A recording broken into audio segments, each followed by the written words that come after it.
Hi, everybody. Good Tuesday evening to you, and welcome to the Castle, Rick Carpenter Field here at Elkins High School, where the Knights are taking on the Travis Tigers, their District 26A rivals, in our baseball coverage on VypeFortBend.com. Glad you're with us. I am Roger Smith. We want to make sure that we can present every part of the Batter Up show for you, so I'm going to step aside here in a moment, and then we'll be back with that Batter Up show and our visit with Rick Grimm, the head coach of the Travis Tigers.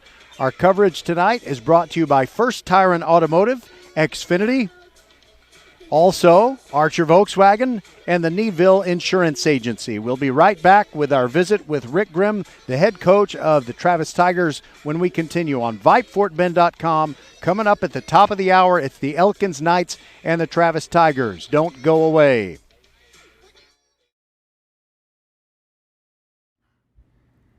Hey, batter, swing! Oops, should have said driver.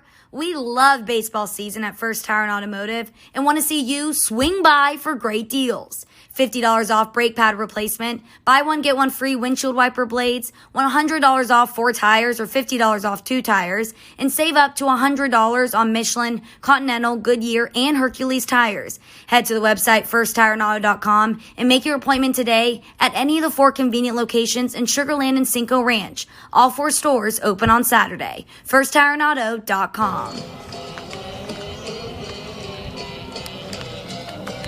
All right, welcome to the Batter Up Show. It's Tuesday night, but I'm feeling real good. It feels like it's Friday, but there's another important game on Friday, and we got to take care of this one. First, it's the Elkins Knights taking on the Travis Tigers, and it's Coach Rick Grimm's time to set us up for this game.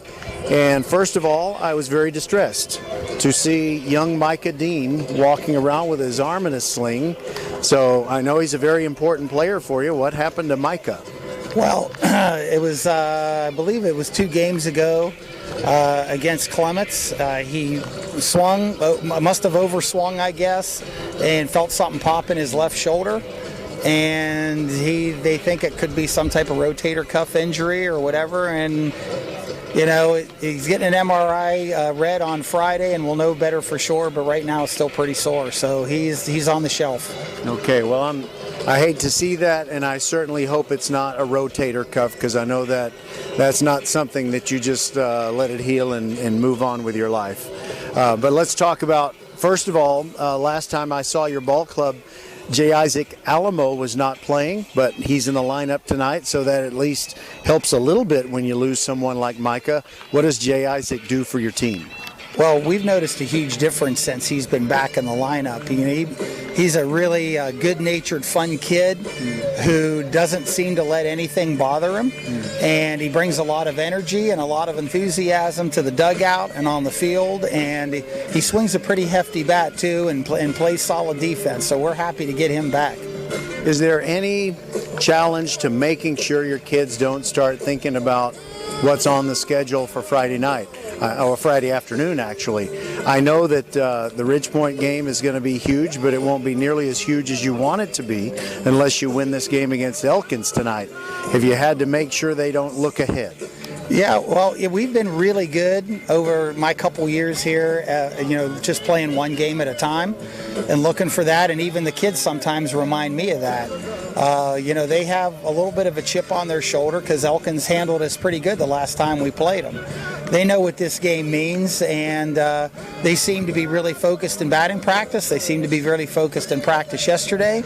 So I think we're ready to go. I think the kids have that mentality that it is really one game at a time, and we'll take care of business hopefully tonight and then move on to whatever Friday brings. And also looking over there in the other dugout, they have a guy who has really come out and shown what a great talent he is in sophomore Braylon Payne. He's getting a lot of attention from scouts and so forth, and I think deservedly so based on his production. If you were a scout, what would you say about Braylon? Well, I mean, he is a talented kid. He possesses a lot of speed at the top of the order. He hits the ball where it's pitched. He can pull a ball that's inside. He slaps the ball to the left side, and if he slaps it on the ground with his speed, he's a definite threat. Plus, he can bunt. We have to respect that, the potential drag bunt. and he's like the prototypical leadoff hitter for a lot of teams. It's speed at the top and the ability to handle the bat. He definitely poses a threat to defenses and things. So our strategy is to get ahead of him and put him down in the count and get him in a disadvantage count, and then try to work that way. That reminds me of someone named Trey Faltine, who was kind of that difference maker. As soon as he showed up on varsity, he was helping the Tigers win games, and it seems like he's that type of talent. Yeah, very similar. Very similar, the way that he handles the bat, and particularly the way he runs the bases. All right, and one final thing, this kind of bothers me. I mean, I spent so much time around Trey's dad, and they always told me his name was Faltine, as in saltine cracker. Isn't that how you understand it to be pronounced? Because every time I watch the Longhorns play a game, they say Faltini. Am I wrong, or are they wrong? Well, it's Faltine. But you know what they say about Austin, right? About keeping Austin weird? Yes, yeah, I do. I think that's been the case out there. They just kind of morphed that into Faltini, and he's kind of ran with it. Because he's that type of personality. He doesn't care if it sounds a little funny or goofy. He's all for it. Yes, and the history of sport is littered with that, because you had Joe Theismann, the Notre Dame sports information director, said, I think Joe Theismann would be better because it rhymes with Heisman. And there was this freshman running back at Pitt named Tony Dorsett, and they said Dorsett sounds better. So maybe that's what happens with Sammy Trey. I think that might be the case for sure. That always happens with always the best players too. Did you ever notice that? There are some good ones, and I wouldn't mind it one bit if he becomes one of the best players. And I certainly wish him luck as he continues at Texas. For sure. He was definitely one of the best ones ever to wear a Travis Tiger uniform, for sure. Well, Coach Grimm, I usually don't keep you this long. I didn't mean to, but it's always fun talking to you, so that's just what happens. So Coach Schmidt is over there, and he says, hey, what about me? So I'll talk to him next. Gotcha. Thanks. Always nice talking to you, Roger. Thank you very much. That is Rick Grimm, the husband of the principal's secretary at Travis High School. That's a very important role. We'll be back with more on the Batter Up Show. We see all you do to get work done, whether it's keeping your office clean or redesigning your space for 3 or 300. Our business is to keep business going. Buy online and pick up in store, or get free next business day shipping at Office Depot, OfficeMax, and OfficeDepot.com. Welcome back to the Batter Up Show at the Castle at Elkins, and the Knights are taking on Travis, and wow, this game is just full of intrigue for me. First of all, Coach Brent Schmidt, I know your team beat them pretty impressively, 7-1 at their place in the first meeting when Nick Salas pitched a great game. How do you feel about going up against a quality team like Travis when you know they're kind of mad? They're going to scare me, for that reason. And, despite what we did last time, everything kind of went right. Their record speaks for itself. Their overall record and their district record. So we take that seriously, and we have to respect that, and we have to treat this like that first game never even happened. It's whenever things go bad, you tell people to flush it and you move on. And sometimes with success, you have to do the same thing, because it can be, you can get complacent. And so we've got to go in this with a chip on our shoulder, because we have to. We have to win one of these next 2 games, and I don't want to get to Friday to end up tied with Austin and end up having a letdown there and maybe having a possible playoff game or a play-in game, something like that. So we've got to take care of business tonight. And that's what I was going to ask you about, because we have these scenarios.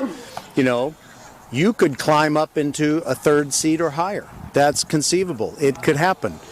And Austin could climb over you. That is also a conceivable scenario, unless you do get one of the next 2 games. Of course, the second of them is, at their place, and they would really be fired up. But what's most important tonight? Who must produce for you to beat Travis this evening? We've got our bell cow, who's been working through some things, Mr. Adam Wade. He'll be on the mound to start. So he's got to put it all together tonight. He's had his last 2 or 3 outings have been in relief. They've been a little bit short, except for the other night with Ridgepoint when that game was kind of out of hand. We extended him a little bit so he could really work through his things. And hopefully he's got it figured out tonight, and we need him to click tonight and really, really get back on track.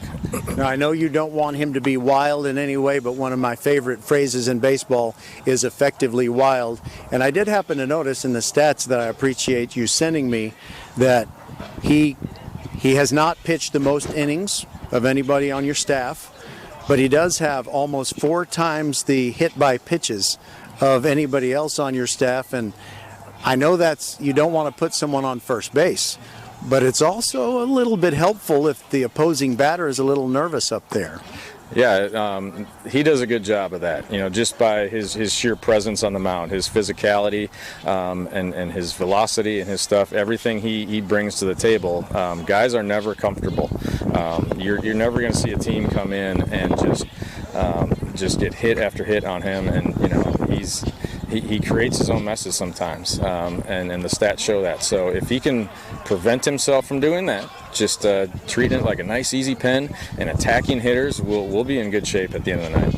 And another thing about Adam that I have to completely respect is the fact that whenever he's not on the mound, he's in your lineup somewhere, and when he gets up there to the plate, he crowds it. I mean, he's right on top of it, so if they want to throw a ball that nicks him, then he's willing to wear it. Yep, and he grinds at bats. Despite his 6'7" frame, you think like, okay, he's going to leave the yard any moment, or he's going to hit a gap here. He grinds at bats. He has at bats like he's a 5'5" little leadoff guy. Sees pitches, works the count, or wastes pitches, and crowding the plate like that, he finds a way to get on base for us. And despite his size, he's a great base runner too. He has great anticipation, great reads, great jumps. So sometimes we don't use the courtesy with him. We just leave him out there to go score his runs. All right. Well, I appreciate it, and it's been fun to watch your team. I don't know that we have any all-time teams here in our midst, although maybe we do. Maybe I'm just not a good judge of those things, but it's been an exciting year, especially that extra inning game that you had against Clements, and good luck tonight against Travis. Thank you. Appreciate it, Roger. All right. We'll be back with the starting lineups when we return on VypeFortBend.com. Hey, Becky G, can you play your next hit? I will, as soon as it's released. But I've got another big hit for you. Did you know that with Xfinity Internet, you get fast, reliable speeds to fit your needs and budget? Oh, that's nice. Even Wi-Fi speeds faster than a gig to power all your devices. Best of all, you could save up to $400 a year on your wireless bill when you add Xfinity Mobile. It's official. That's a hit. Hey, we're on the radio. Now everyone can get the best value with Xfinity. Can your internet do that? Get gig speed internet now for just $49.99 a month for 12 months with a 1-year contract when you also get Xfinity Mobile. Go to Xfinity.com, call 1-800-XFINITY, or visit a store today. Requires paperless billing and autopay. And 6/30/22. Restrictions apply. New gigabit internet customers only. Equipment, taxes, and fees extra and subject to change. After term, regular rates apply. Gig Wi-Fi requires gig internet and X-Fi gateway. Actual speeds vary. Compares pricing of top carriers. Xfinity Internet required. Hello, I'm Gary Horn with Horn Solutions. We agree with energy analysts that the energy market has stabilized. We anticipate significant merger and acquisition activity. Good resources are scarce. Horn Solutions is positioned to assist you in accounting, finance, IT, and supply chain. Our staff can assist you with outsourcing, or we can supply you with resources to join your staff. Visit hornsolutions.net for details. Gary Horn is a highly successful businessman who has made a huge impact in people's lives, and he loves what he does for a living. That's a big reason why Gary Horn and Horn Solutions support Get a Great Gig. Get a Great Gig is a free job search consultation service that will help you find a job you love, whether it's to make more money or get personal fulfillment in the career of your choice. Email them at getagreatgig@gmail.com or on Twitter at getgreatgigs. Hello fans, this is Bradley Stavanaugh with Needville Insurance. We know Fort Bend County. I'm a 4th generation resident of Fort Bend. I'm your local, hometown, trusted agent. With over 30 carriers and 9 auto insurance carriers, we shop the insurance for you. We know insurance is hard. We know it's complicated. We make it easy for you. We have Spanish speakers here available for you. Call us at 979-793-7411 or needvilleinsurance.com. Once again, call us 979-793-7411. A game without a crowd is just a scrimmage. A performance without an audience is just a rehearsal. Without your presence, high school sports and the performing arts aren't possible. Ensure that these essential extracurricular activities continue to enrich the lives of students in Texas. Purchase a ticket to your local high school's game or performance. This message presented by the UIL and the Texas High School Athletic Directors Association. All right, here we go from the Castle at Elkins, and here's the starting lineup for the visiting Travis Tigers. Leading off and playing in right field is Quentin Hickson. Stephen Brown in center field bats second. Lathan Bazard, the third baseman, bats third. J. Isaac Alamo is at shortstop and batting in the cleanup spot. Josh Shimon bats fifth. He's the catcher. Parker Whitty on the mound and hitting for himself. He's batting in the sixth spot. Jaden Blaylock, the freshman second baseman, batting eighth. Or batting seventh, rather. Batting eighth, that is Alex Benavides. He's the catcher. Actually, sorry about that. He's not the catcher. He's the DH, batting in place of first baseman Dylan Kinney and Luke Donham. In the 9-hole, he is playing in left field for the Travis Tigers. On the mound, it's the tall 6'6" left-hander Adam Wade for the Knights. You know, he's a dangerous pitcher, literally, because he has led the team in hit by pitches. 15 times he's plunked other batters, so you don't want to dig in too deep there. Adam Wade with a record of, 1-1. He's covered 29 1/3 innings. This is his 12th pitching appearance on the mound, 7th time that he has started. He's given up 16 hits in those 29 1/3 innings. 27 runs, 14 of them earned. He's walked 34 and struck out 35.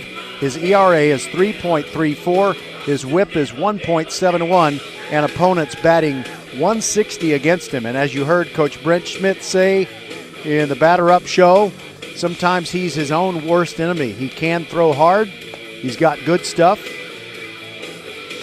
And as long as he doesn't put guys on without making them earn it, then he's going to be in good shape.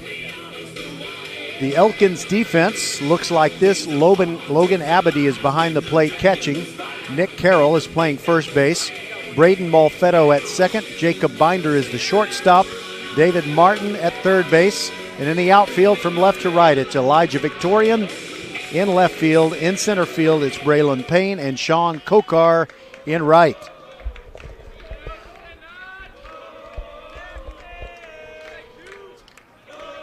So you're hearing a lot of cheering already coming out of the dugouts. This is a big game, and it's amazing what could happen. Elkins could move itself up into the third of the 4 playoff seeds before the regular season's over. They could even be knocked out if Austin could climb over them. There's a lot of baseball to be played, and here we are, ready to go. Quentin Hickson stands in, squares to bunt, pulls it back, and it's high for a ball. Quentin Hickson very rarely strikes out. He's an on-base machine, as described by Carter Welch, assistant coach for Rick Grimm over in the Travis dugout. The 1-0 pitch from Wade. That one's a strike. Again, he squared to bunt.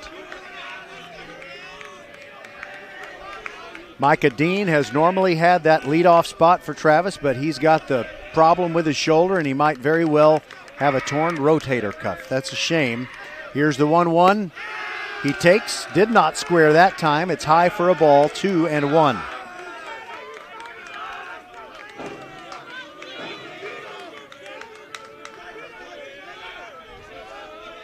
Hickson wants to make sure he's comfortable now. Wade gets the go-ahead to throw the pitch, and it's grounded straight up the middle into center field for a base hit. Quentin Hickson emphatically getting on for the Travis Tigers. Looks back at the dugout, claps his hands together, and they want to keep this train a-rolling. Now Stephen Brown, 270 hitter, and he's got a lot of pop. Looks down at Coach Rick Grimm in the third base coaching box. Travis wearing the dark gray road uniforms with the scarlet letters and numerals outlined in white. Wade looks over at Hickson. And he steps off, and Hickson walks back to the bag.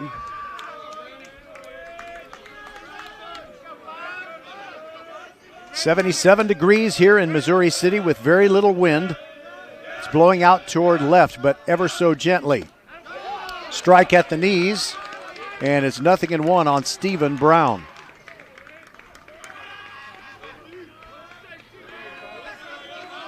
They've got that sun-splashed berm out there over the left field fence, but nobody's picnicking right now. Squaring around a bunt. In came David Martin from third base, but the pitch is taken low for a ball, 1-1. Travis has to avoid looking ahead. They've got Ridge Point on Friday afternoon. They're playing at 4 p.m. because that's prom night for Travis. Wade with a long look over at Hickson and does not step off, but he kind of makes a quick move with his hand that has Hickson going back to the bag. Carroll has still got a foot on that base. The 1-1 to Brown, and he bunts into foul territory on the right side.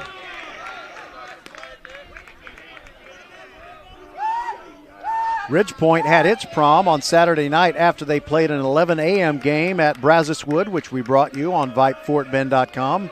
Ridgepoint won that one by a score of 6-1. Here's the 1-2 way upstairs, and it's 2-2. Logan Abity at catcher for the Knights, as good a man as you could have back there. Very experienced, loves the game, and he just knows how to handle things when he's behind the plate. Here's the 2-2. Swing and a miss, and down goes Stephen Brown.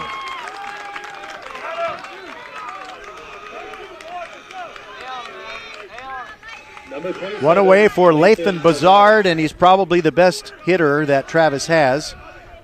In terms of average, yes, .427 is his batting average. He's got extra base power. Slightly open stance from the right-handed box. Wade set at the belt.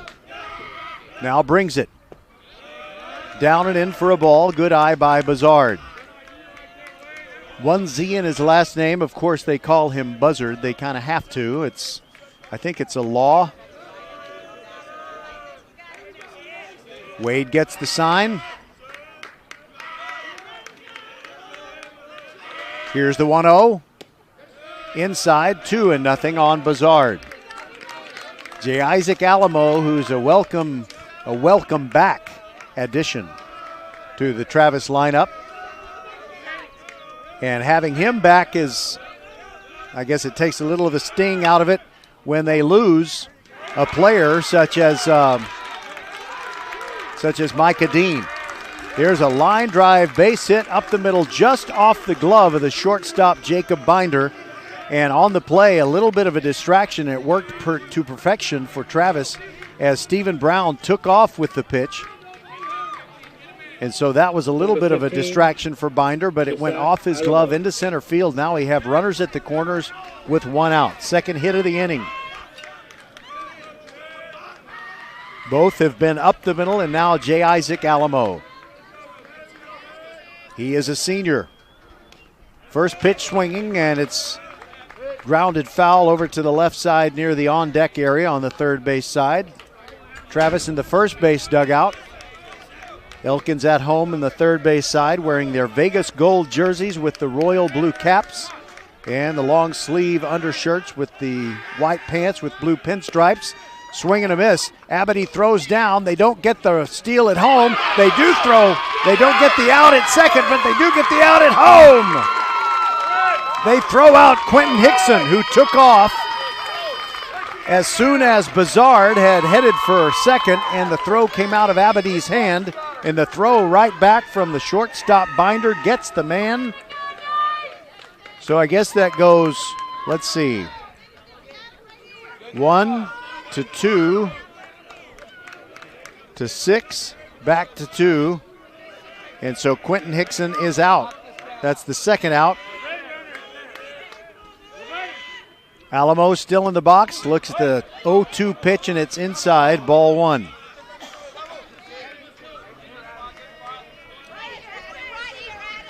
The left-hander Wade dangles his pitching arm, now comes set at the belt, looks back at second. Bizard taking a big lead out there, and there goes Bizard, and that is lashed down the left field line, but it is a duck hook into foul territory and out of play.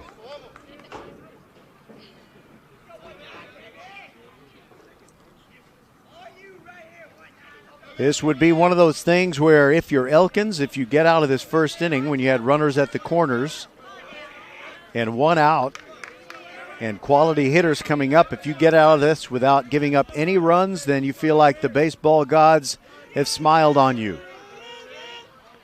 Alamo takes a called strike three, down he goes. Adam Wade with 2 strikeouts in the inning for the Travis Tigers. No runs on 2 hits, no errors, and 1 man left on base. We will continue to the bottom of the first. No score for Travis, and the Knights coming to bat. We'll have their starting lineup when we return. Hey, batter, swing! Oops, should have said driver. We love baseball season at First Tire and Automotive and want to see you swing by for great deals. $50 off brake pad replacement, buy one, get one free windshield wiper blades, $100 off 4 tires or $50 off 2 tires, and save up to $100 on Michelin, Continental, Goodyear, and Hercules tires. Head to the website firsttireandauto.com and make your appointment today at any of the 4 convenient locations in Sugar Land and Cinco Ranch. All 4 stores open on Saturday. firsttireandauto.com.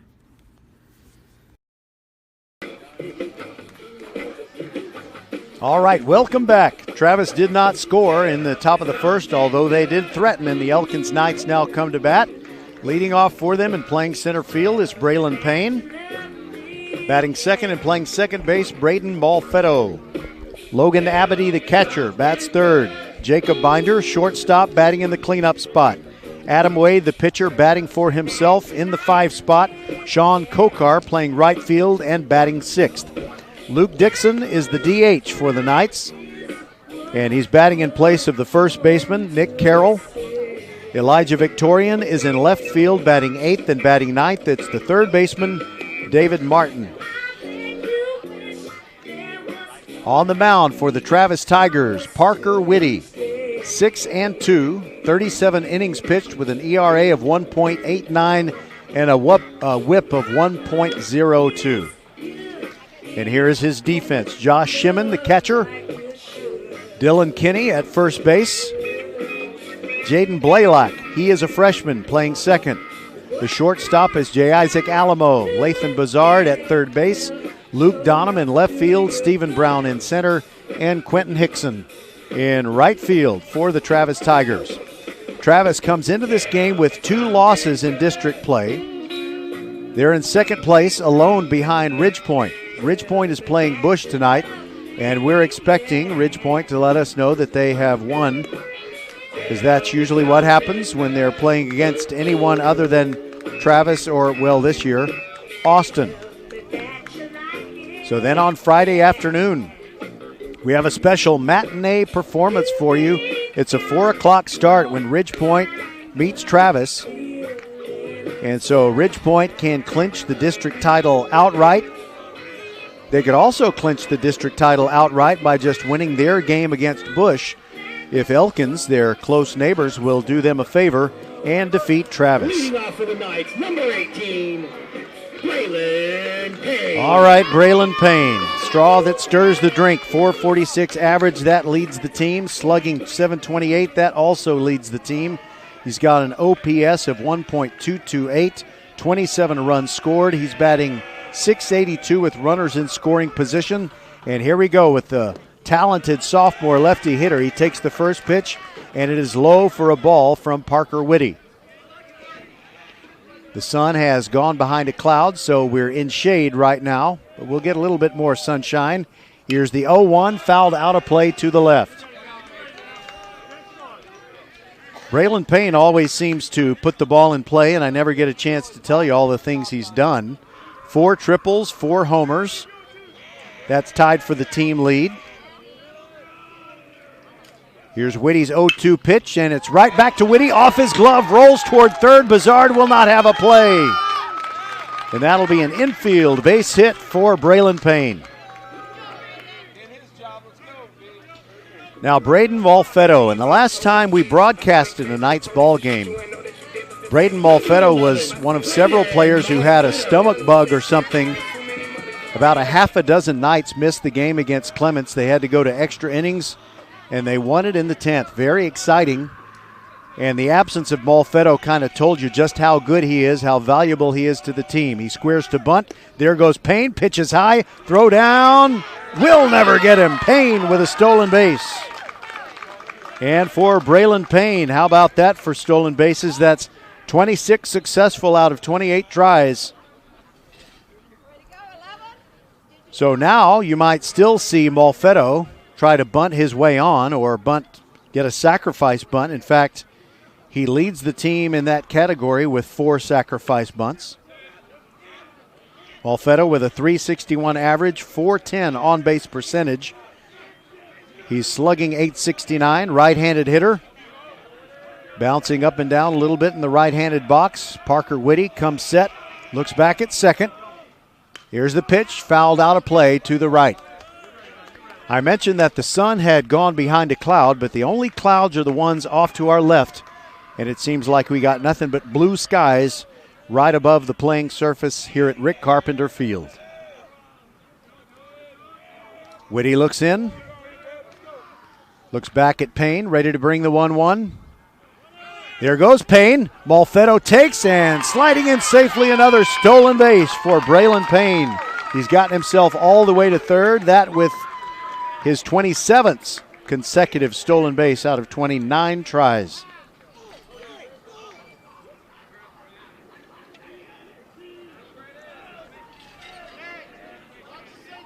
I wonder what 30-30 club he could get into if he gets the 30th steal. We'll have to count something else he's done 30 times.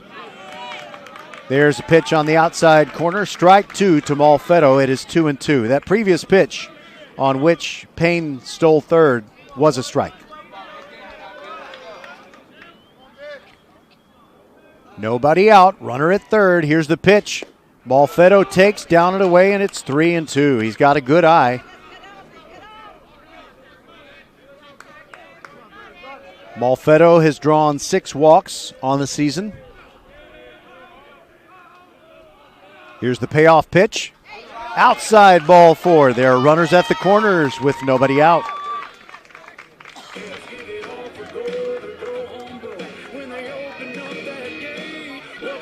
Now Logan Abadie. Senior catcher batting .365. On-base percentage is .438. He's got 24 RBIs, and that leads the team. He also hits .424 with runners in scoring position. 5 doubles, no long balls yet this year. Infield at double play depth for Travis. Whitty brings it. Abadie started to swing, held up, and it's called strike on the outside corner.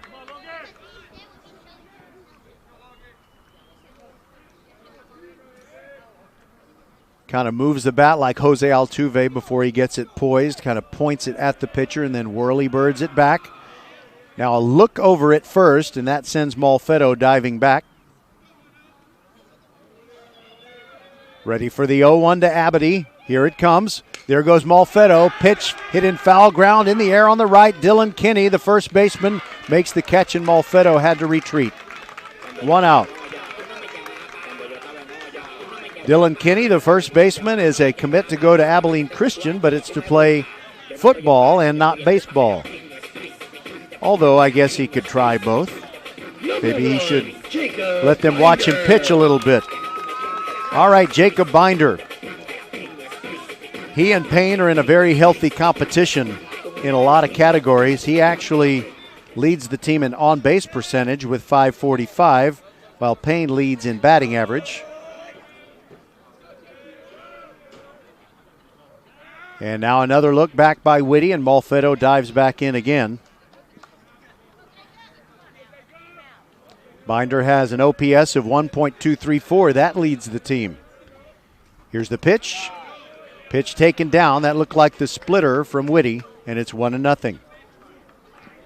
Binder leads the team with 7 doubles and 4 triples. Actually, he's tied with Braylon Payne for the lead in triples. Whitty brings the 1-0. Right back up the middle to Whitty. Turns around, throws to second. The throw is high, and they don't even get one out. And the run scores. Braylon Payne comes home to make it 1-0 Elkins. And really what happened here was it went right back to the pitcher, Whitty, and he was thinking, okay, I'm going to get a double play. And he threw to first base, but his throw was high, and it pulled Alamo off the bag and a little bit to his left. So when he came back down, he couldn't come down with his foot on the bag. So that's going to be an E1 throwing error on Whitty, and it enables Payne to score. Malfetto is now at second. Number 19. Binder is at first base. Good speed with both of those guys, and now it is Adam Wade. Powerful left-handed hitter, although pitching is kind of his strong suit. First pitch is a strike on the inner half of the plate. Wade hitting .266 on the season with a .422 on-base percentage. He's got the 4 home runs, and he's tied with Payne for the team lead in that category. 0-1 the count. Whitty brings it outside, 1-1. Wade with 13 RBIs on the season. He's walked 14 times. Pretty rare for a guy that's 6'6" to have the team lead in walks. Whitty brings the 1-1, lashed on the ground foul on the right side.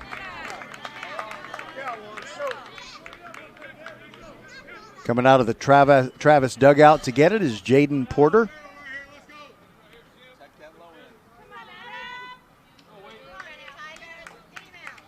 Wade looks at the 2 runners, Malfetto at second base and Binder at first. 1-0 Knights. They're trying to add more here in the first. 1-2 on the way. Just missed. Good eye by Adam Wade. Being a pitcher, he usually knows the strike zone very well. Always crowding the plate from the left-handed box.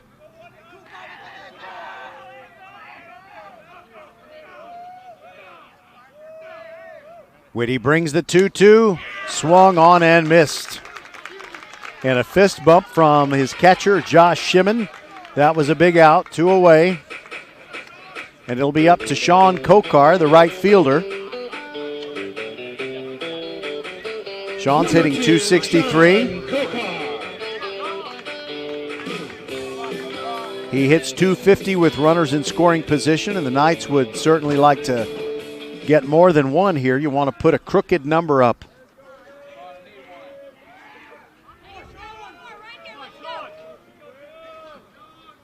Kokar, a right-handed hitter. Whitty looks back at second, brings it. Curveball down and away. 7-1 was the score as Elkins upset Travis and gave them their first district loss the first time they met.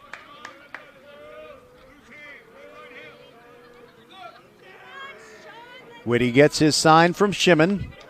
Brings the 1-0. Breaking ball in there. Strike at the knees. Poured in perfectly by Whitty.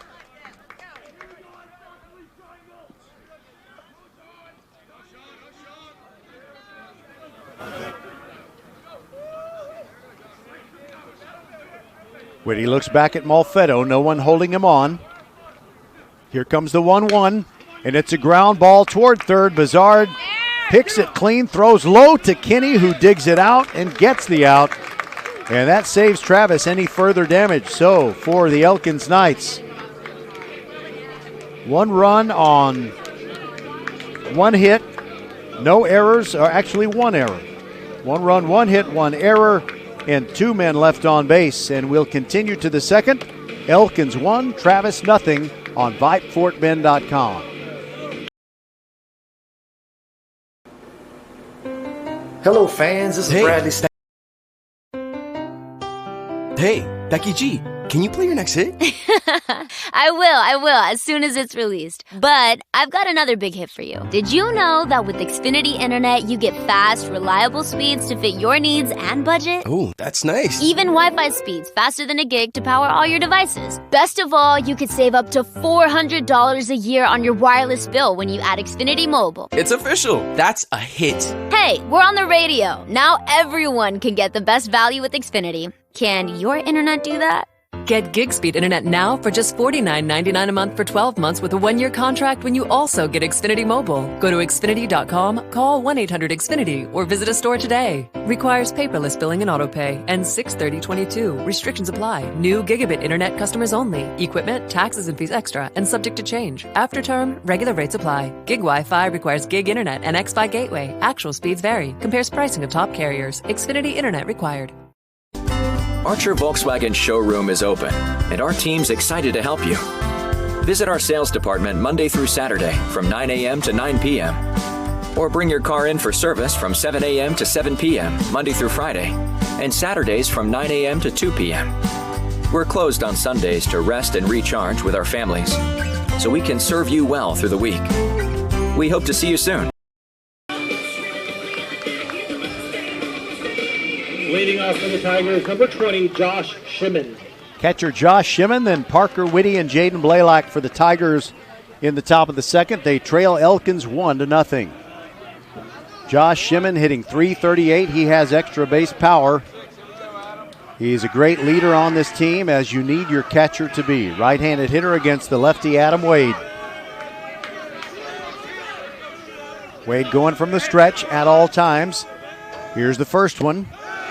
Just below the knees, over but low, and it's ball one.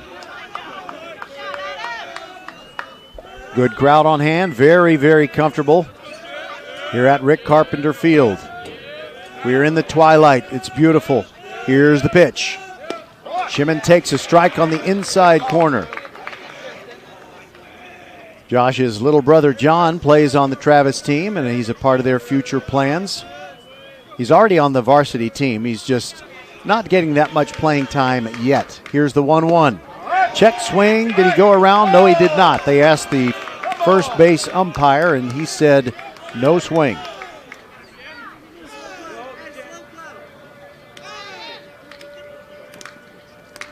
Wade doesn't like to wait around before he looks in and gets the sign, and he comes set very quickly. Here's the 2-1, way upstairs.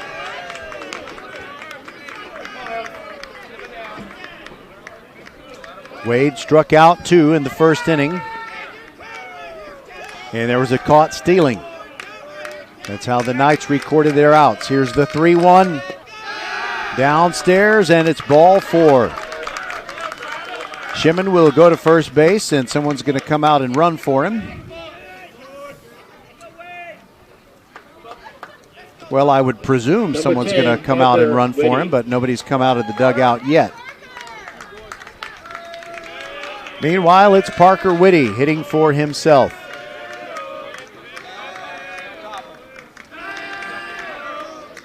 Parker Whitty hits .298. He walks a lot. He's good at bunting. This would be a good time for one. Lefty hitter. Wade brings it. Bunt fouled straight back into the vinyl pad right in front of us. 0-1. It's still Shimon out there at first base, the catcher running for himself.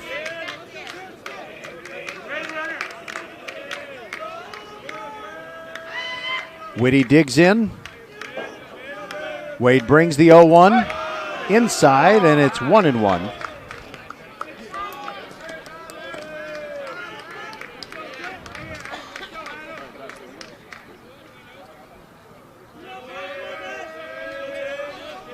A lot of noise from both dugouts, especially the Travis dugout with their team at bat. Here it comes. Outside, 2-1.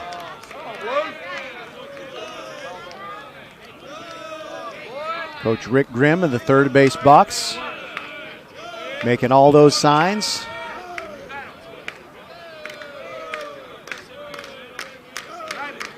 Here comes the 2-1.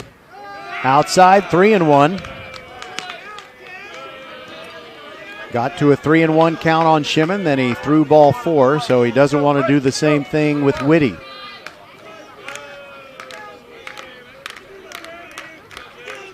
Those claps coming out of the Travis dugout. Strike on the outside corner makes it 3-2. The Knights are at 8 wins, 4 losses in their district games, and they will play Austin on Friday night. If they can win this game, Austin couldn't possibly climb over them into the playoffs. Here's the 3-2. It's a ground ball toward first, but into the grass in foul territory. Assistant coach Carter Welch over there, and yes, he is the son of Clinton Welch, the head coach of Ridgepoint.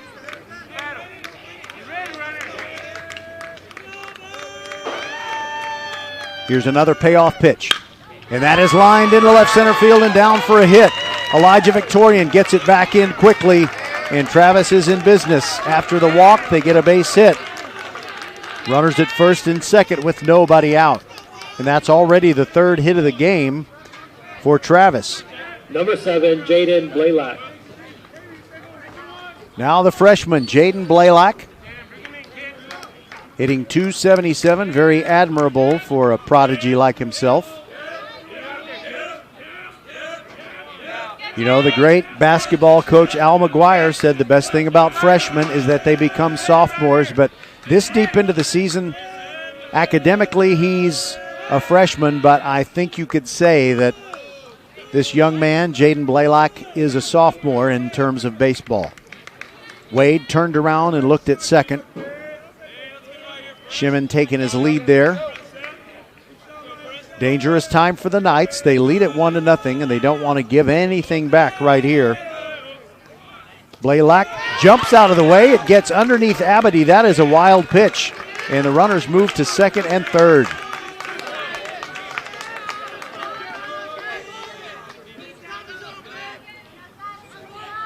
So sometimes, as you heard during the batter up show, Coach Brent Schmidt said there are times when Adam will kind of help the team get him into trouble, help the other team get him into trouble.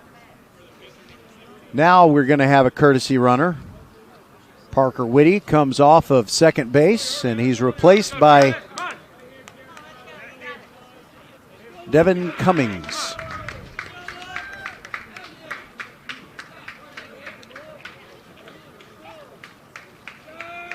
Nobody has come out to talk to Wade except for Abedy. He did go out there for a moment.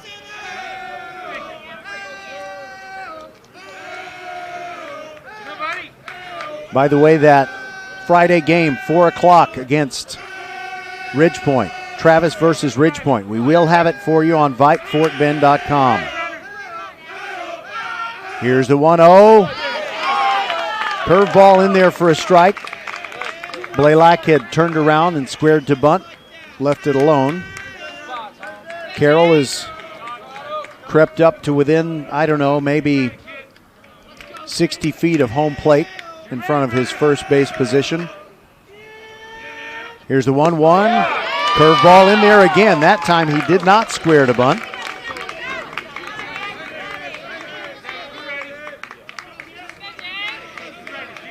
And also the shortstop Binder and the second baseman Malfetto playing close in like they're going to come home with it if they have the opportunity to get the out there. Breaking ball fouled out of play to the right.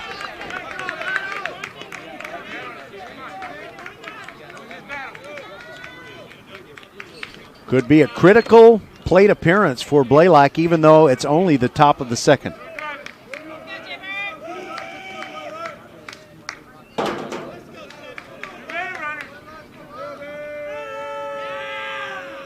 Wade comes set, ready to bring the 1-2. Here it comes. Upstairs, 2-2.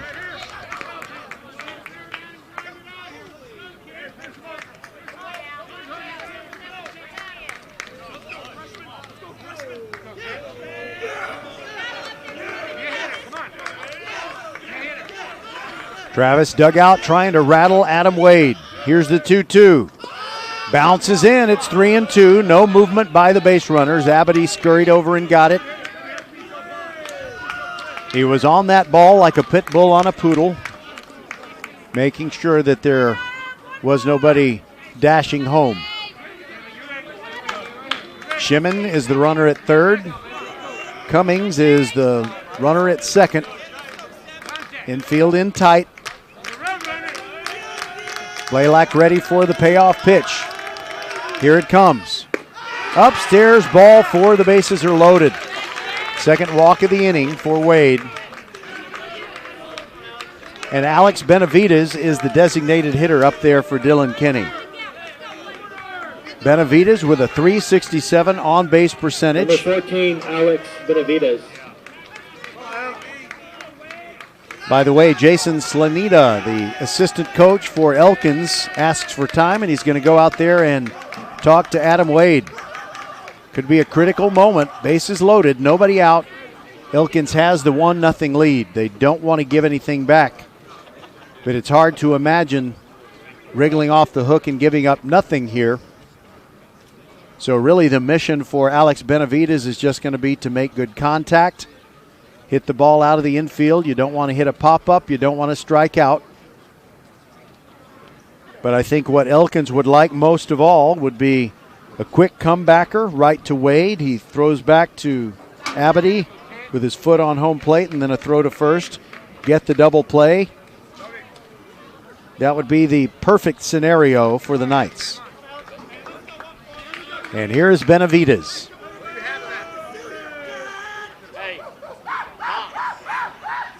Everybody for Travis is a right-handed thrower.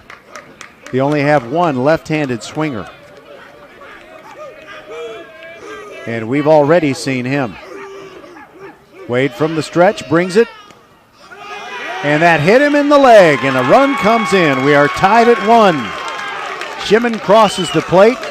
Benavides hit by a pitch.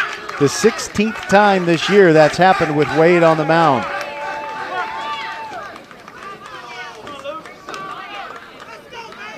Number 8, Luke Donham. Now Luke Donham. He's your left fielder. Still nobody out. Bases loaded. We're tied at 1. And Travis trying to add a lot to it. Donham squares to bunt. Pulls the bat back, but the pitch is inside for a ball. Knights fans thinking that should have been a strike.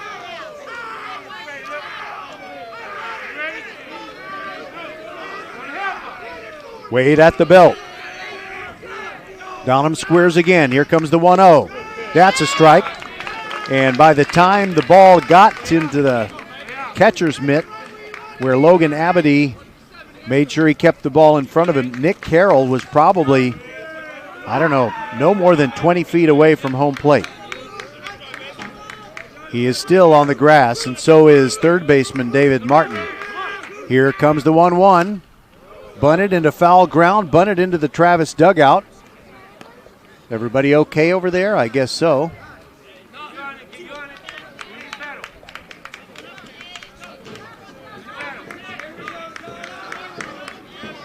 Donham could do something special, but Wade is trying to get him to hit into a double play or even strike out. Here's the 1-2 way upstairs, and it's 2-2.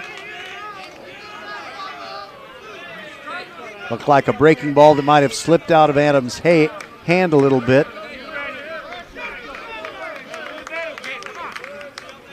Donham chokes up on the bat, a couple of inches. Here's the 2-2. And he sprays that one foul on the right side on top of the hitting facility. And it rolls off at the other end into the bullpen of the Travis Tigers. It's taken a long time for Elkins to get out of this top of the second. The 2-2 to Donham. Upstairs, 3-2.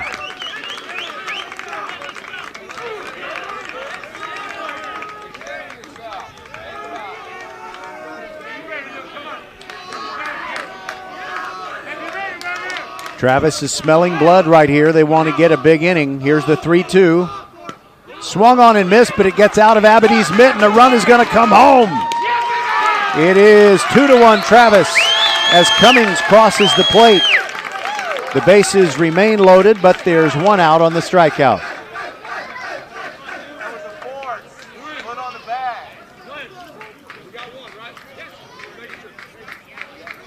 One away, and now back to the top, and Quentin Hickson bats, and he singled up the middle in his first appearance. Number 9, Quentin Hickson.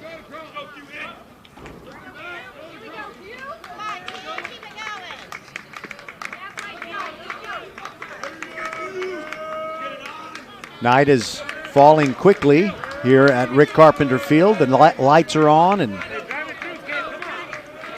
it's 2-1 Travis. And they haven't had to hit the ball except one time in this inning. I feel a sneeze coming. Sorry about that. Couldn't stop it. First pitch. And it hit him in the leg. Hit by pitch. The second hit by pitch of the inning. And another run comes in. It's 3-1. And the Knights fans are saying that he swung, and Coach Brent Schmidt is out of the dugout to talk to the home plate umpire.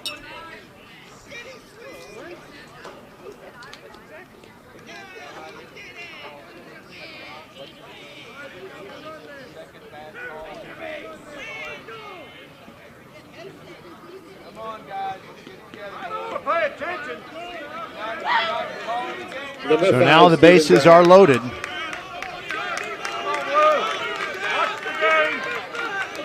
I said it was 3-1. Correction, it's just 2-1. Blaylock is still at third base. Benavides is at second, and now Hickson is at first. As we see Stephen Brown for the second time takes a strike at the letters.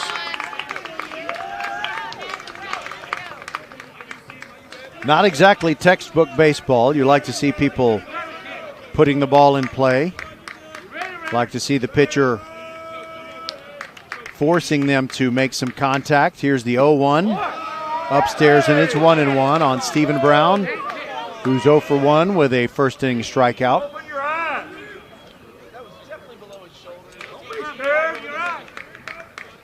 There are a lot of umpire advisors in the stands. Here's the 1-1. Fouled out of play, and to our right, over on the soccer practice field at Elkins. No wind at the moment. Absolutely, totally still. But the temperature has dropped to 73 degrees. 1-2 the count. Brown is ready. Here comes the pitch. Swung on and missed, and down he goes, and a throw back to third, and Abadee throws out the runner. Jaden Blaylock wandering too far off the bag, and they pick him off. 2 caught stealings already in this game on great throws from the catcher Logan Abadee. And we'll move to the bottom of the second. It is only 2-1, Travis leading Elkins. We'll be back on VypeFortBend.com.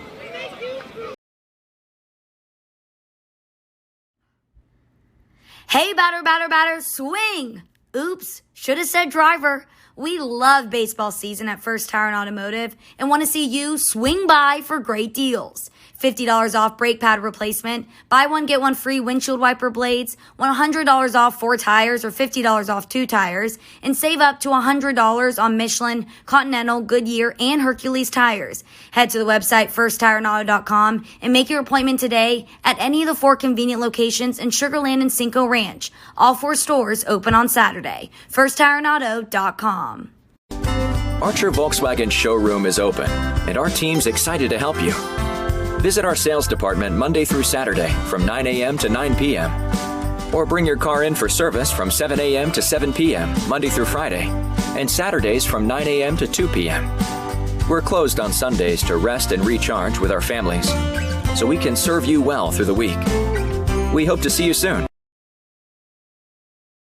We see all you do to get work done, whether it's keeping your office clean or redesigning your space for 3 or 300. Our business is to keep business going. Buy online and pick up in store, or get free next business day shipping at Office Depot, Office Max, and OfficeDepot.com.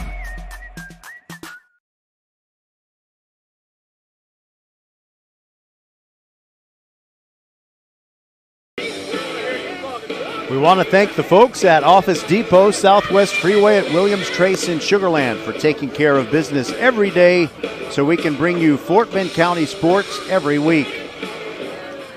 This is one of those games where I'm not sure how I should look at it. Should I look at the Elkins Knights being lucky to only be trailing 2-1, or are the Travis Tigers lucky that they've gotten anything because they have been caught stealing in each of the first 2 innings?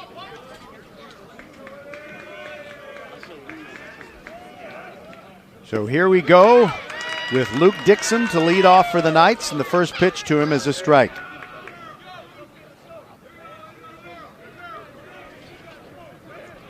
Right-handed hitter swings a little late at the second one. It's 0-2. Dixon hitting .300. He's kind of joined the starting lineup as an everyday player about halfway through the year, and he's really done well. Here's the 0-2. Outside, good eye.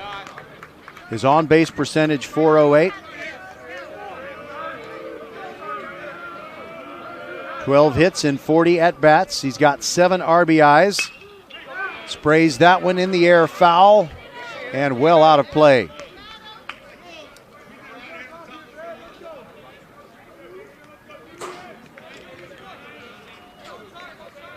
Dixon digs in, and Parker Whitty going from the windup. Here's the 1-2, way upstairs, 2-2. So, hey, I got to tell you what we're going to do later this week. It's going to be one of our busiest weeks of the spring because softball playoffs are starting and they are big baseball games. 2-2 pitch, slowly hit toward third. Bizarre boots it. Can't catch it clean in the long grass on the infield. Second error of the game for these Travis Tigers. And the first man is on for Elkins in the bottom of the second. They trail 2-1. So the tying run is on. Elijah Victorian now.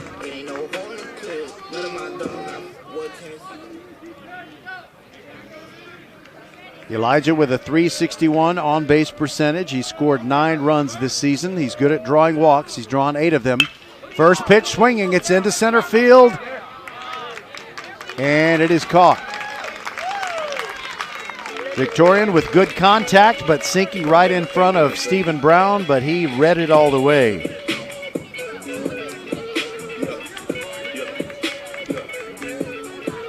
Now third baseman David Martin.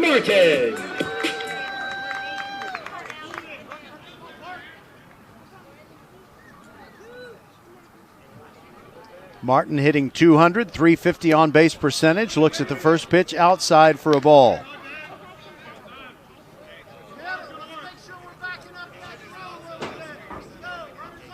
.13 hits on the year, including 3 doubles. Throw over to first base, and Dixon dives back in.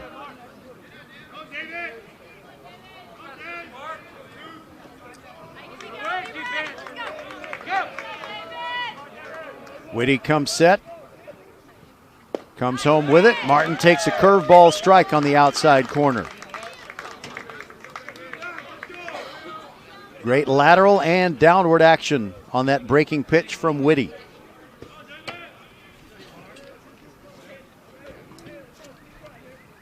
Here comes the 1-1. Way outside. Shimon backhands it.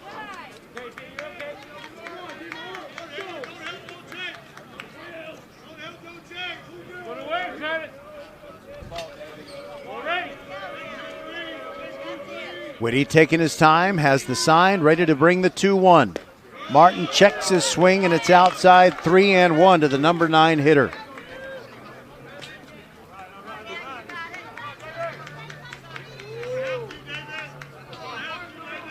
Braylon Payne waiting to bat next. 1 out in the bottom of the second. Knights batting and trailing 2-1 to the Travis Tigers.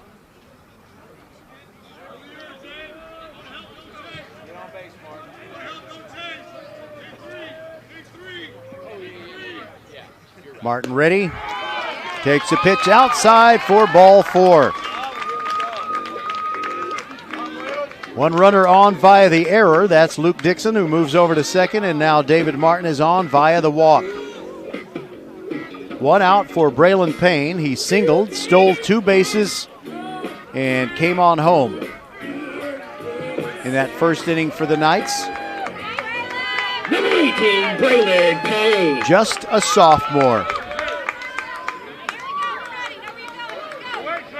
Right-hander Whitty, left-handed hitting Braylon Payne. Here it comes. And he bunts it toward third, but it goes into the grass in foul territory.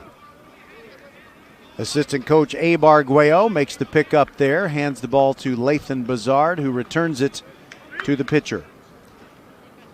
And the home plate umpire, I think he's just going to tell Abe Arguello not to touch the ball until it either passes the bag or is deemed a foul ball. It wouldn't have made a difference.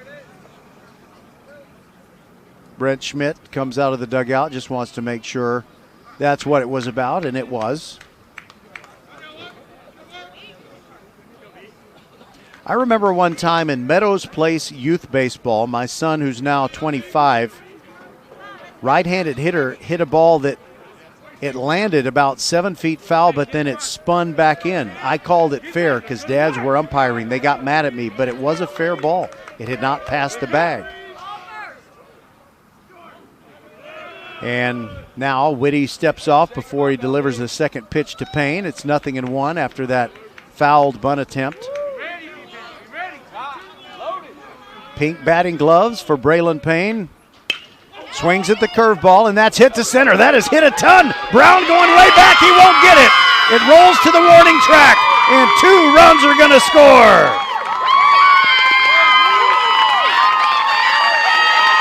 Big hit by Braylon Payne, a double.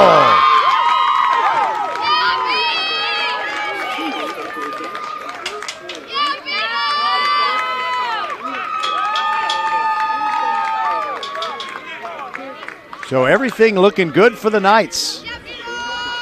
And I said it's going to score 2 runs. I've really been making a lot of mistakes tonight. Number 11, and David Martin did not come home. He stopped at third. And Braden Malfetto is going to bat next. But not before we get a mound visit from head coach Rick Grimm. We'll step aside on VypeFortBend.com. And I'm going to talk to myself. Hello fans, this is Bradley Stavanaugh with Needville Insurance. We know Fort Bend County.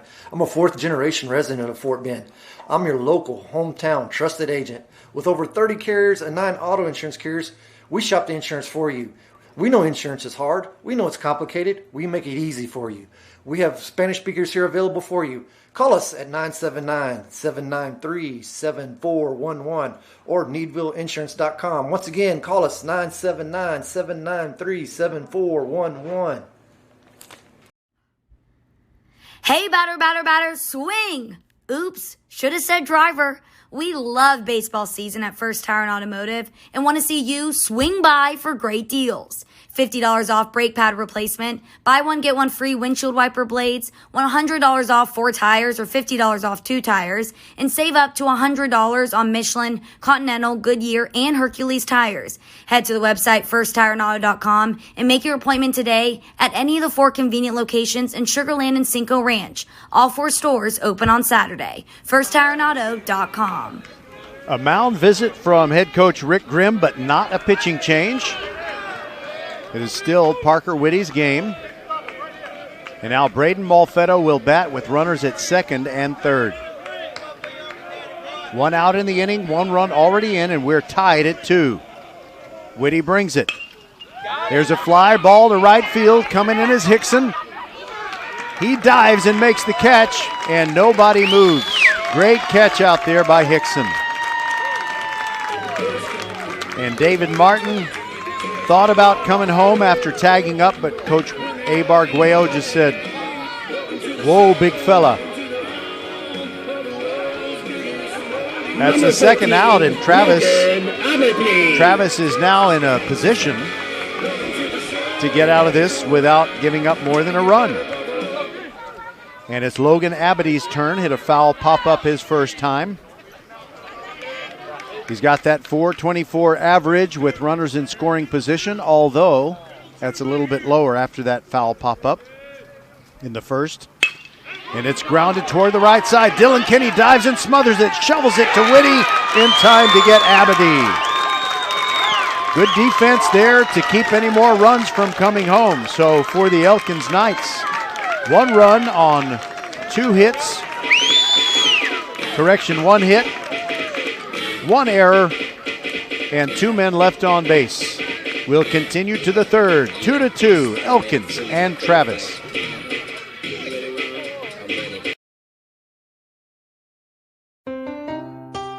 Hey, Becky G, can you play your next hit?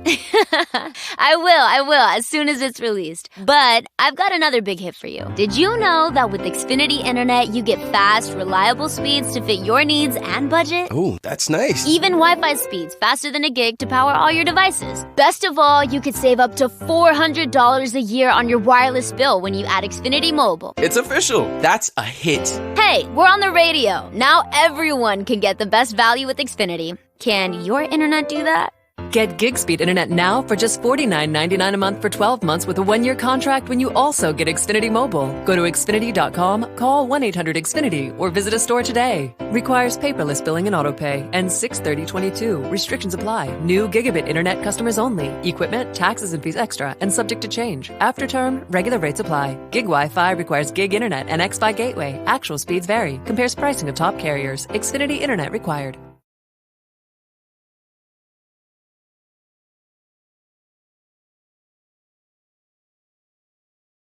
You are the master of the multitask, the champion of making it happen.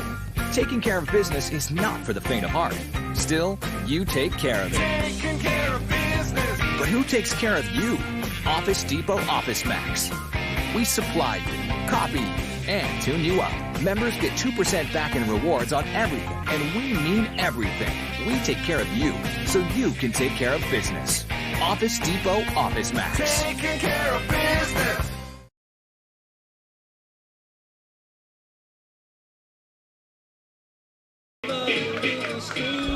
Welcome back. A lot has happened, but we haven't decided a dang thing as it's 2-2 going to the third. Lathan Bazard leading it off for the Travis Tigers. After that, J. Isaac Alamo and Josh Shimon. Lefty Wade bringing it. First pitch is a curveball in there for a strike to Bazard, who's 1 for 1 with a first inning single. Knights got, or I should say the Tigers got 2 hits in that top of the first, but did not score. They did get 2 in the top of the second. The hits are even at 2 and the score is even at 2. Bazard took the second pitch and the count is 1-1. Wade rocks and fires way upstairs.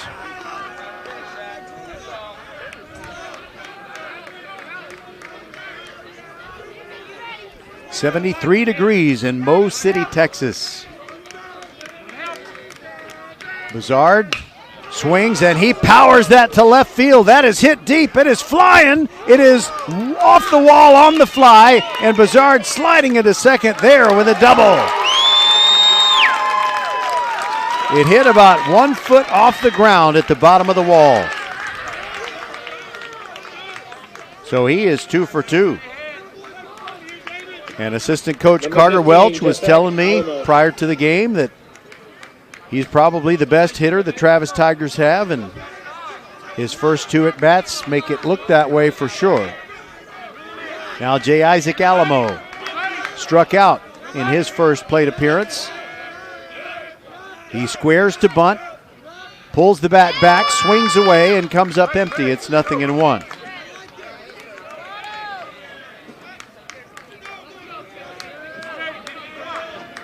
Alamo missed some games, and he's very happy to be back, and everyone on the team is thrilled to have him back as well. Here's the 0-1. Way outside. Aberdeen slides over to grab it. 1-1.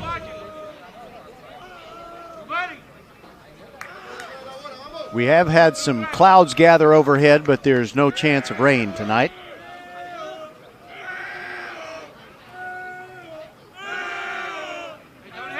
Here's the 1-1 to Alamo. Swung on and missed. Can't catch up to the heat from Wade.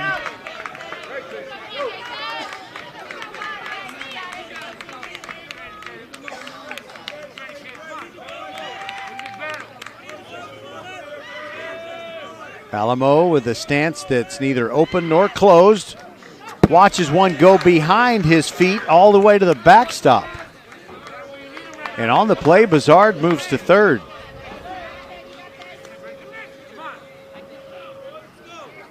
And you know, that shows an experienced player. Alamo didn't hop backwards.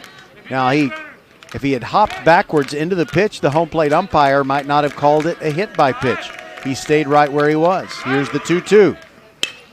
And that is powered towards center. Payne going back, racing toward the wall. Makes a running catch, but Bizard will easily score from third on a sacrifice fly.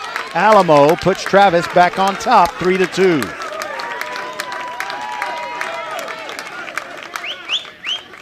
One away and the base is now clear. Josh Shimon with the blonde hair of Thor sticking out of the back of his batting helmet. Wade brings it. That bounces in. Ball one.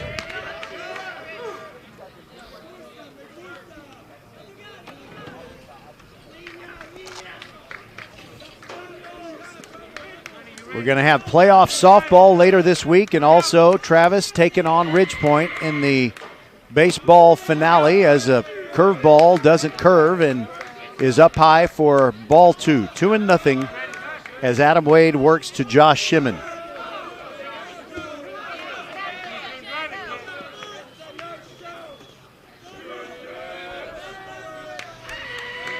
Wade brings the 2-0. Shimon looks at that one and it's upstairs, 3-0.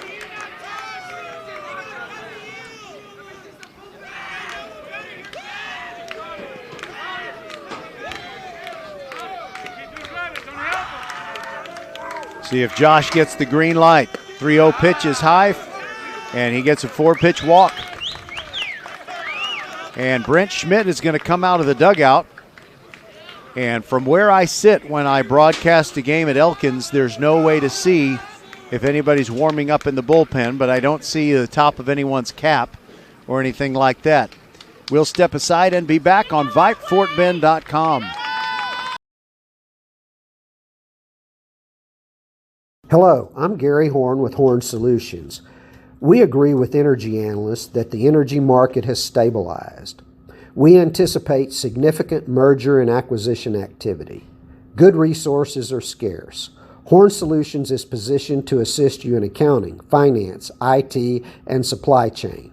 Our staff can assist you with outsourcing, or we can supply you with resources to join your staff.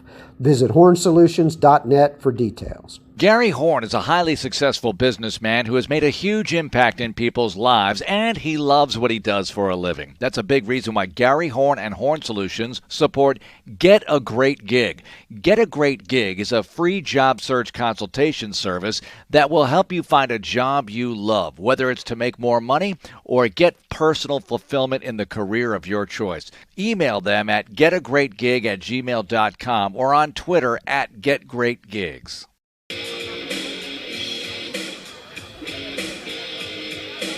We've got a new pitcher for the Elkins Knights, and he is Sean Kokar. Comes in out of right field to take over for starter Adam Wade.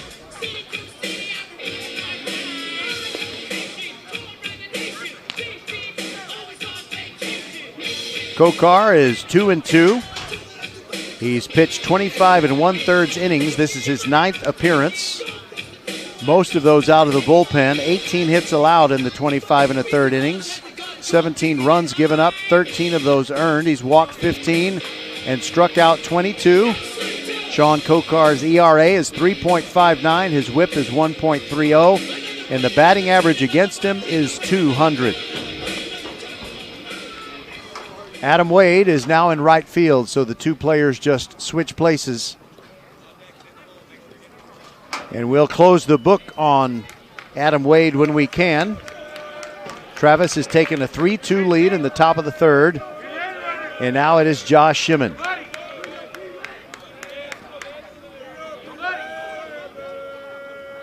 Correction, Parker Whitty. And the first pitch to him is a strike.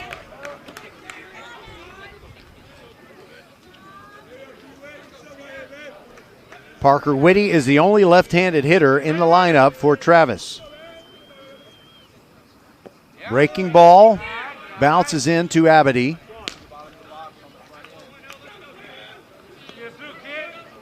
So Shimon drew the one-out walk.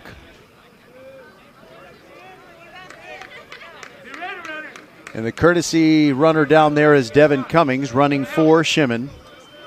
And Whitty is ready. Right-hander Kokar, but too long, and Whitty asked for time and was granted time.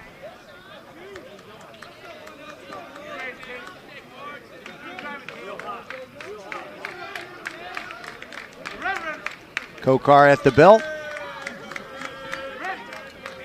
Brings it. Breaking ball outside, and it's 2-1.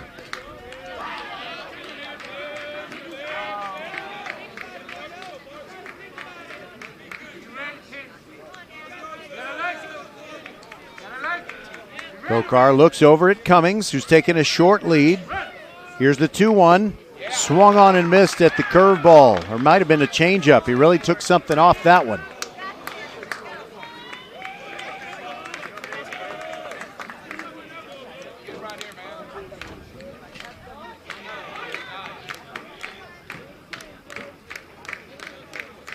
Two and two the count. Pitch on the way. Looked good, and the Elkins fans wanted strike three, but it's called low. Ridgepoint, 13-2. I think the game is over. They've beaten Bush.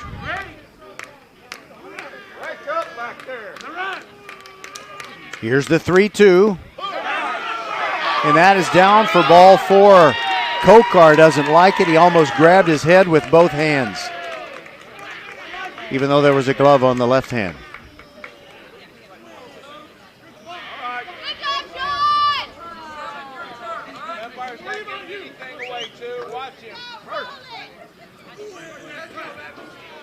Wow. The fans are restless.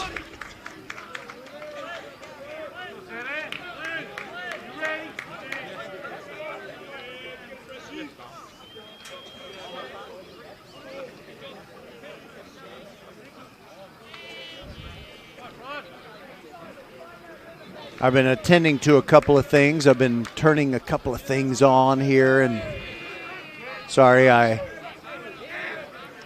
you're saying we don't talk anymore. Okay, well, I'm back. I am back, baby. Parker Whitty on with a walk, just like Josh Shimon was. Jaden Blaylock stands in his first time to face Kokar. Here's Sean's pitch. Breaking ball swung on and missed. Two runners on with one out. Travis has scored once here in the top of the third, and they've taken a 3-2 lead.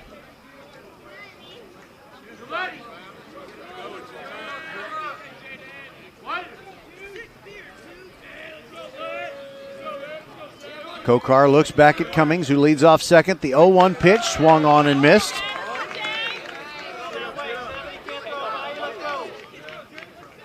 Blaylock having a little trouble with the curve thus far in this plate appearance.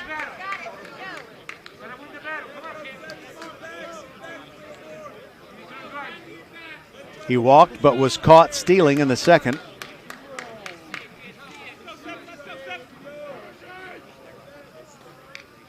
Here's the 0-2 outside. Couldn't get him to chase it. Blaylock still alive.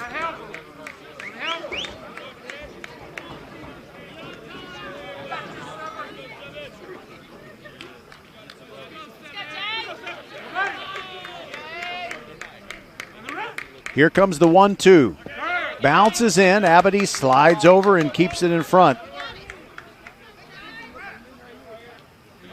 And after falling behind 0-2, Blaylock has worked the count, and he's got it to 2-2.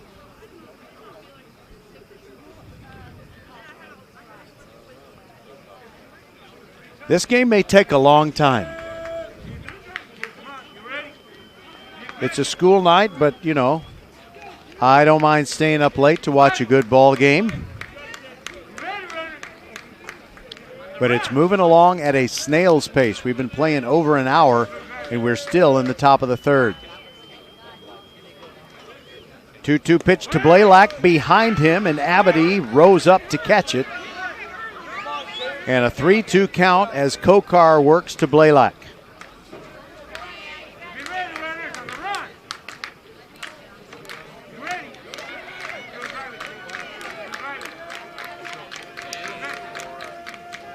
And right before the pitch was delivered, Blaylock asked for time, and the home plate umpire gave it to him. And Kokar, who's already a little bit irritated, looks irritated by that as well. Blaylock with a glove on the left hand and no glove on the right hand. Here's the payoff pitch. Swing and a foul tip. Just got a piece of it. It rolled back, and if there wasn't a brick wall in front of me, it would have hit me in the knee. We like to be close to the action and make you feel like you're close to the action too. 3-2. Travis on top as they bat in the top of the third. Kokar to Blaylock. Just got a piece of that one as well and fouled it back. A couple of fans by the concession stand, a little startled by that one. Blaylock hanging tough.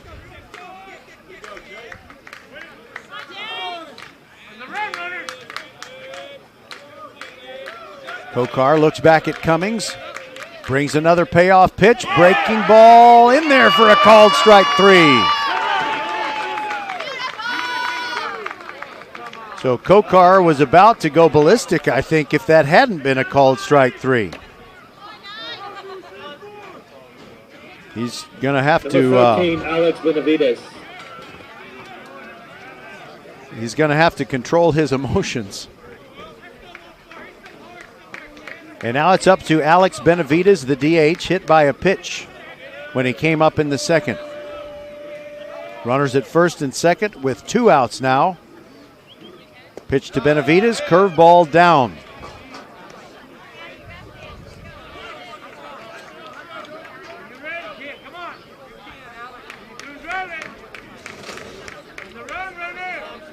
Benavides takes a big, deep breath. Kokar comes set. Here's the 1-0. Downstairs, 2-0. For the Knights, they're liable to bring anybody and pitch just to win this ball game. If they don't win this game, then Friday will be a serious problem as they go to Austin. There's a ground ball to second. Malfetto up with it, throws to Carroll, and that'll do it. So the Knights get out of it without giving up more than a run. Kokar puts out the small fire, and we'll move to the bottom of the third. Travis 3, Elkins 2 on VypeFortBend.com.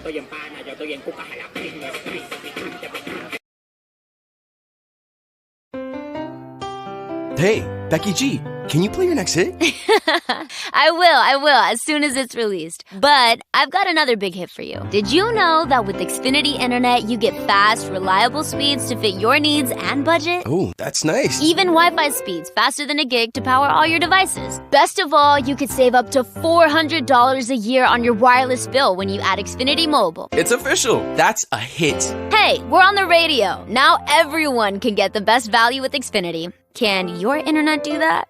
Get gig speed internet now for just $49.99 a month for 12 months with a 1-year contract when you also get Xfinity Mobile. Go to Xfinity.com, call 1-800-XFINITY, or visit a store today. Requires paperless billing and autopay. And 6/30/22. Restrictions apply. New gigabit internet customers only. Equipment, taxes and fees extra, and subject to change. After term, regular rates apply. Gig Wi-Fi requires gig internet and X-Fi gateway. Actual speeds vary. Compares pricing of top carriers. Xfinity internet required.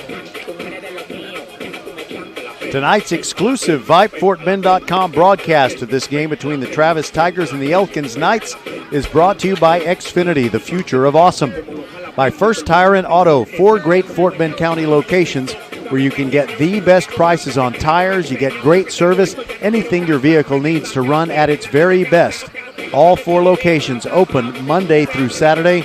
Visit FirstTyrantAuto.com. By Archer Volkswagen, open since 1956 and ready to serve you. Archer Volkswagen is on Highway 59 South. They're just inside the Sam Houston Tollway, and you will feel like family at Archer Volkswagen. And by the Needville Insurance Agency, put hundreds of dollars back in your pocket when Bradley Stavino and the Needville Insurance Agency team shop all those insurance carriers and find the very lowest premium for you. Call them at 979-793-7411 or go to needvilleinsurance.com.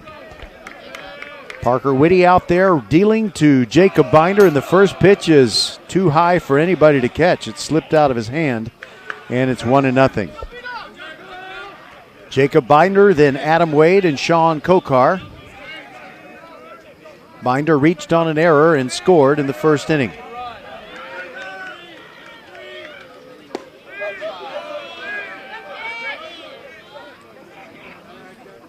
The second pitch is also a ball, and it's 2-0, and I marked my scorebook wrong. And he sprays one foul, a liner that's rolling down the fence on the right side toward the tarp tube. I don't know how I made that mistake in my scorebook. He did not score in the first inning. The Knights only scored one time, and that was Braylon Payne. Okay, now that we've cleared that up, that is fouled in the air into the darkness on the right side. But Jacob did reach on an error in inning number 1.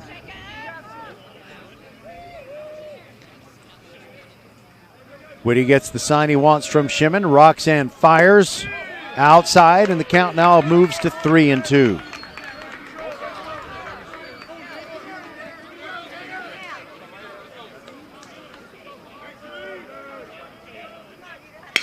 And then he swings at a ball that goes deep to right field, and that is chasing Hickson back. And it is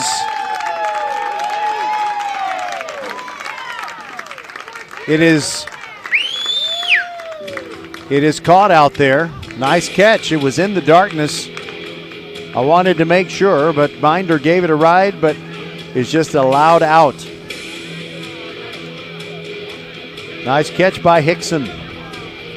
Number 19, Adam Wade. Now, Adam Wade, who's capable of hitting one out. And, you know, the lefty, when he pulls it, it sometimes goes in the direction that Binder just hit it. 0 for 1 with a strikeout. First pitch in there for a strike on the outside corner to Adam Wade.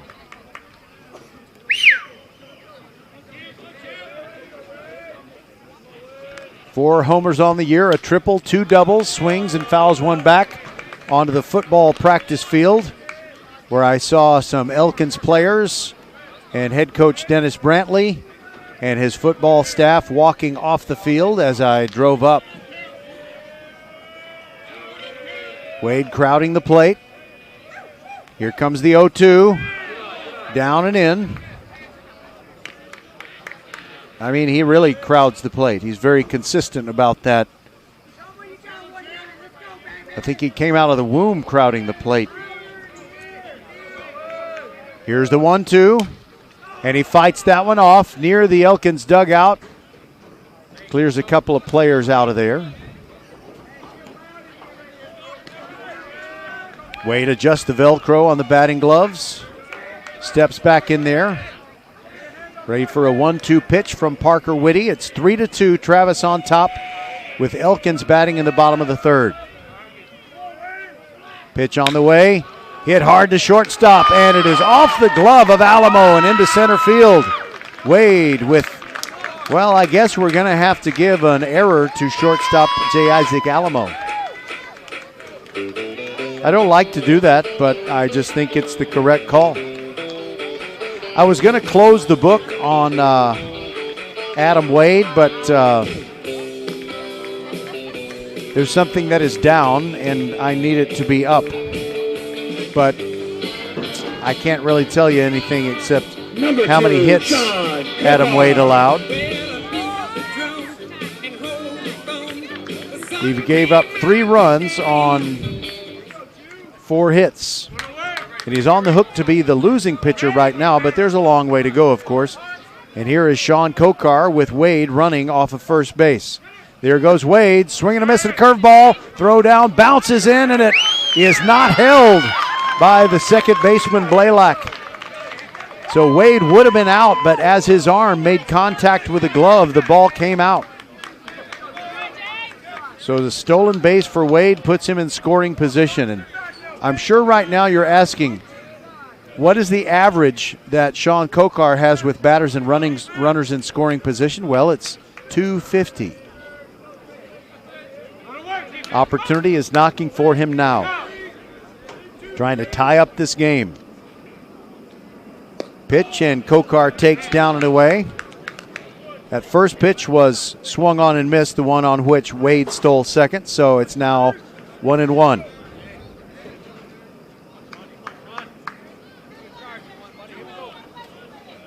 Right-handed hitting, Sean Kokar. Parker Whitty comes set with his glove in front of his face, looks back at Wade. Brings the 1-1, curveball down. Good eye by Kokar, and it's 2-1.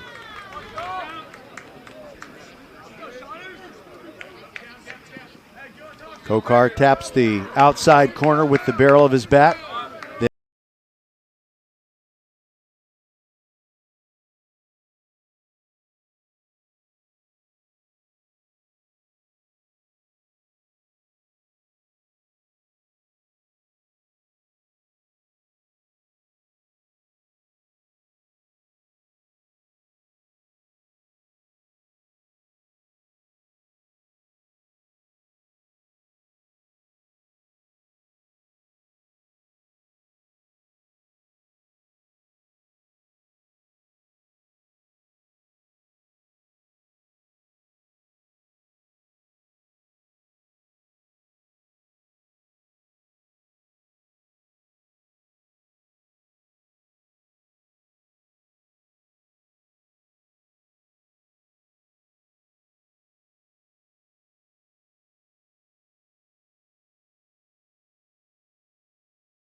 First, Coach Rick Grimm is walking across the first base line, and he's walking toward Parker Whitty.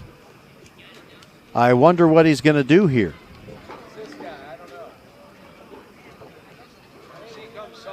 Now, if they do put in a new pitcher, it is likely to be the catcher, Josh Shimon.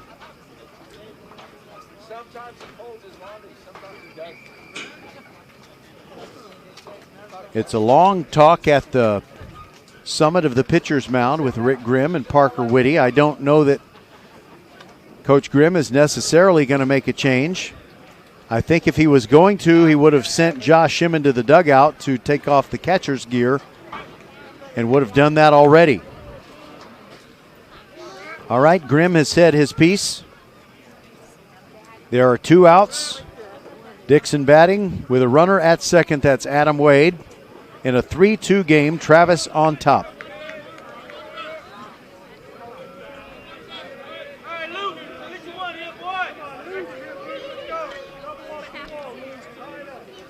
Dixon would love to drive home Adam Wade and tie this game up.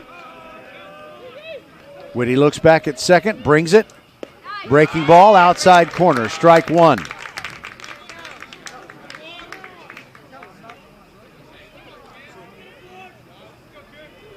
Whitty gets the sign from Shimon. Here's the 0-1. Breaking ball away.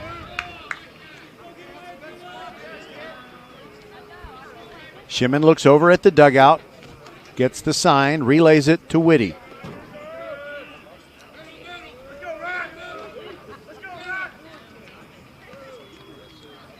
Here comes the 1-1.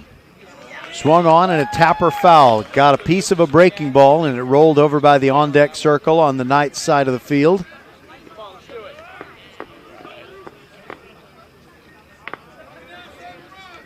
Dixon stands back from the plate. He really gets those arms extended when he gets an opportunity for a full swing.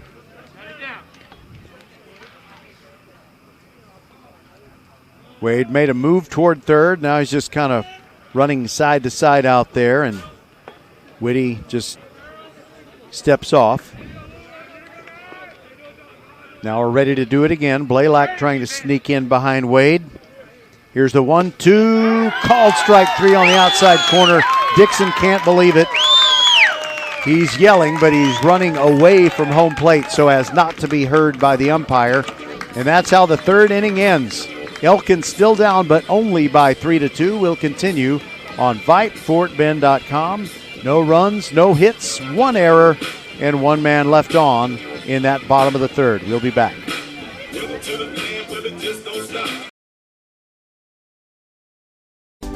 Archer Volkswagen showroom is open, and our team's excited to help you. Visit our sales department Monday through Saturday from 9 a.m. to 9 p.m. Or bring your car in for service from 7 a.m. to 7 p.m. Monday through Friday, and Saturdays from 9 a.m. to 2 p.m. We're closed on Sundays to rest and recharge with our families, so we can serve you well through the week. We hope to see you soon.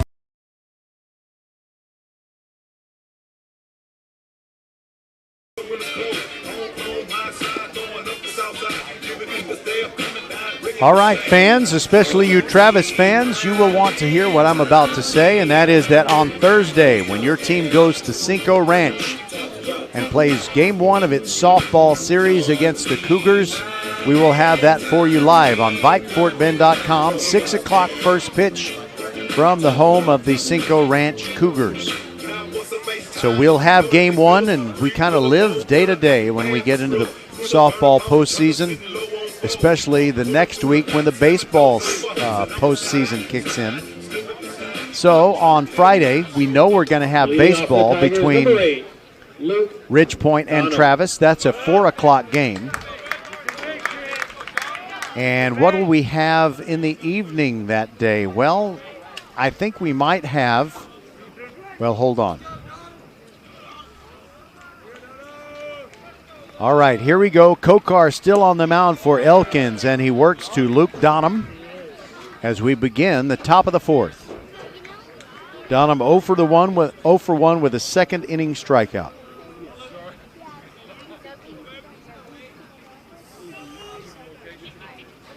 Here's the 0-1. He squares to bunt, pulls it back, and it's in there for strike 2.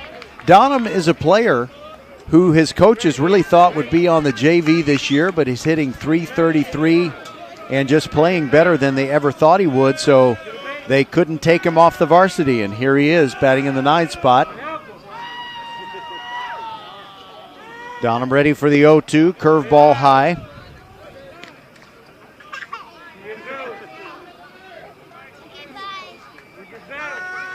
Kind of hangs in there like a terrier. By the way, I like his red and white New Balance shoes. His teammates trying to make him nervous or something. Called strike 3, and he knew it. Donham goes back to the dugout, 1 away. Now to the top we go, and Quentin Hickson. Hickson made a brilliant long running catch in deep right field. That was in the bottom half of the third, and it robbed Jacob Binder of an extra base hit. First pitch to Hickson, hits him on the foot, and he goes to first base.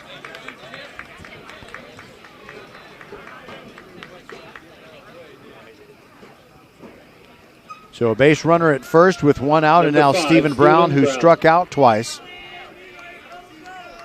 But that was against Wade. He's going to get his first look at the right-hander, Kokar.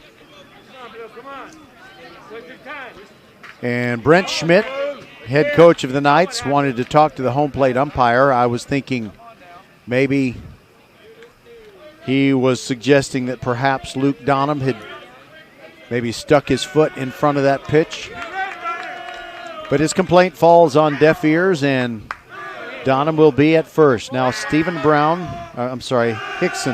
will be at first. Donham struck out. Sorry about that. First pitch to Brown gets by Abedy, and there's no need for Hickson to go through the stress of a stolen base.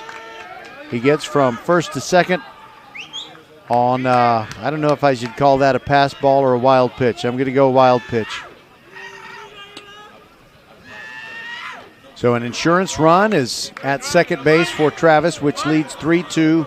We're in the top of the fourth. Brown ready to bunt. Here's the pitch. Leaves it alone, but it's a called strike. Nick Carroll crashing in hard from first base.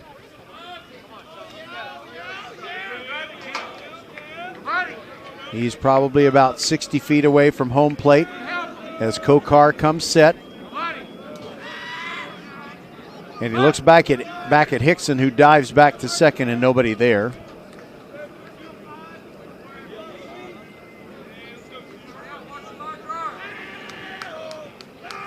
Brown digs in with the back foot from the right-handed batter's box.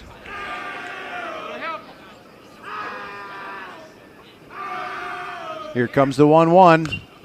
Little tapper foul off the brick wall on front of the third base dugout.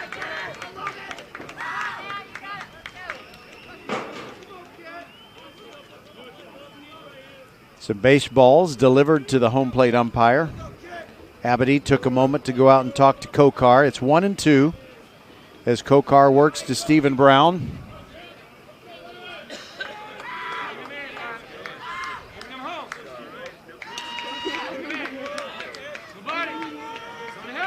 Kokar has a problem, and it's at second base. That's Hickson.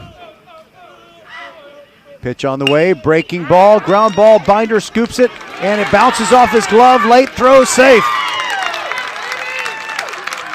Error on Binder, couldn't catch it clean. It's kind of like one that Jeremy Pena committed for the Astros last night. The ball just rose up on him at the end. So on the play, Hickson goes to third, still just one out. And it's Lathan Bazard, the last guy really that you want to deal with in this Tigers lineup when there's a guy in scoring position. Bazard came in hitting .427 on the season. And he asked for time. A curveball is thrown by Kokar. The Knights fans are upset with the home plate umpire for granting Bazard time.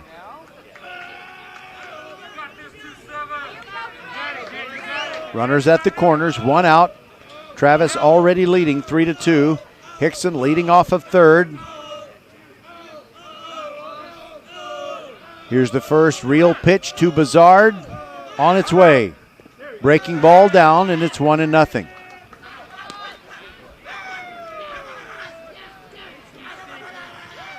Ridgepoint won its playoff seeding game tonight over George Ranch. So Ridgepoint is the second seed in the softball playoffs out of District 26A behind Travis, which won the district.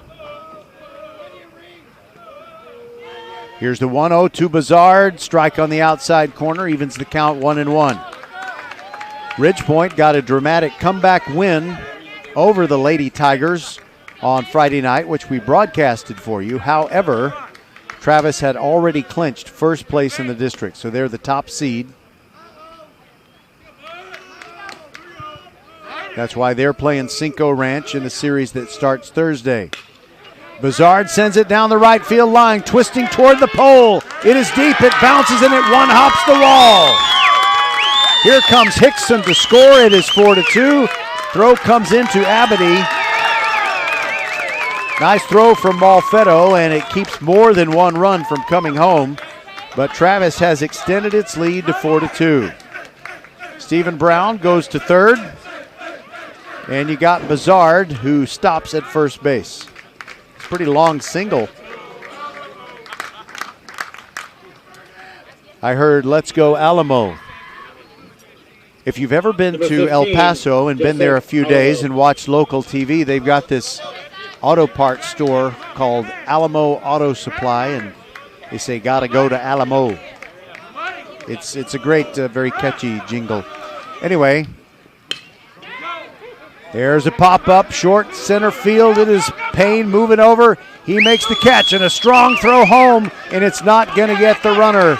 Another run comes home, and here comes Bizard. Abity applies the tag out at home. 2 outs and the base is empty. Make it 3 outs because that was a double play. A very bizarre double play that went 8-2. Actually, let's see, 8-1-2 to get the fly ball out and keep Bizard from scoring. That was interesting. Okay, so we'll move on to the bottom of the fourth. It is now 5-2. Travis on top of the Elkins Knights, and we'll continue on VypeFortBend.com.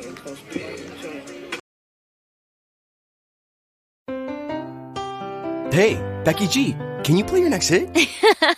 I will, as soon as it's released. But I've got another big hit for you. Did you know that with Xfinity Internet, you get fast, reliable speeds to fit your needs and budget? Oh, that's nice. Even Wi-Fi speeds faster than a gig to power all your devices. Best of all, you could save up to $400 a year on your wireless bill when you add Xfinity Mobile. It's official. That's a hit. Hey, we're on the radio. Now everyone can get the best value with Xfinity. Can your internet do that? Get gig speed internet now for just $49.99 a month for 12 months with a 1-year contract when you also get Xfinity Mobile. Go to Xfinity.com, call 1-800-XFINITY, or visit a store today. Requires paperless billing and autopay. Ends 6/30/22. Restrictions apply. New gigabit internet customers only. Equipment, taxes and fees extra and subject to change. After term, regular rates apply. Gig Wi-Fi requires gig internet and X-Fi gateway. Actual speeds vary. Compares pricing of top carriers. Xfinity internet required. Hey, batter, swing! Oops, should have said driver. We love baseball season at First Tire and Automotive and want to see you swing by for great deals. $50 off brake pad replacement, buy one, get one free windshield wiper blades, $100 off 4 tires or $50 off 2 tires, and save up to $100 on Michelin, Continental, Goodyear, and Hercules tires. Head to the website firsttireandauto.com and make your appointment today at any of the 4 convenient locations in Sugar Land and Cinco Ranch. All 4 stores open on Saturday. firsttireandauto.com. Wow, what a crazy top of the fourth that was as Travis scored twice. Luke Donham led off the inning, struck out. Hickson was hit by a pitch and wild pitch to second. Stephen Brown reached on an error. Then you had Lathan Bizard get a single that drove home a run. Sacrifice fly by Alamo drove home 1 run, but Bizard tried to score from second on that play, and he was thrown out. So it is 5-2. Travis on top of Elkins, and Elijah Victorian leads it off in the bottom of the fourth. He lined out to center field his first time. First pitch was a ball. Second one is also high. 2-0 the count. David Martin and Braylon Payne to come to the plate for Elkins. Here's the 2-0. Caught the inside half of the plate, and it's 2-1.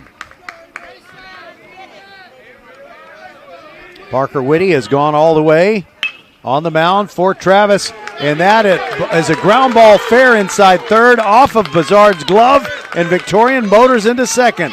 Gets there before the throw. Nice job, Elijah Victorian, and that'll be a hit, even though it did hit Bizard's glove. A double for Victorian, and now we'll see if they have David Martin bunt him over, or maybe they'll let Martin just swing away. He walked his first time up in the second. Good to have the speedy Elijah Victorian out there at second. 22, David Martin. Martin ready. Whitty shakes off the first sign he gets from Shimon. Looks back at second, brings it. Strike on the outside corner. That was the fastball, and I'll tell you what, Whitty was holding nothing back on that delivery.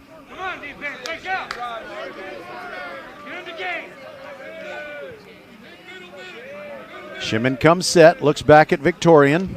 Alamo moving in behind him. Now he looks back at second. Victorian scurries back to the bag. No throw is made.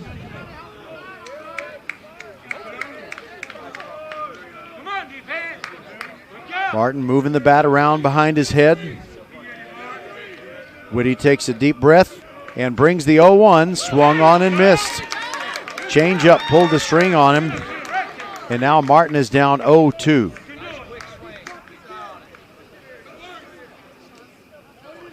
Payne waiting to bat next.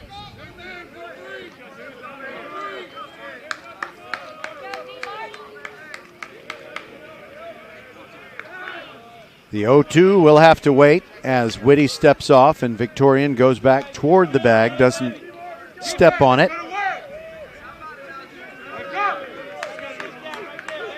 Whitty takes another look at him, brings it to D-Mart, swing and a miss at the high heat, and down he goes. One down, and now Braylon Payne.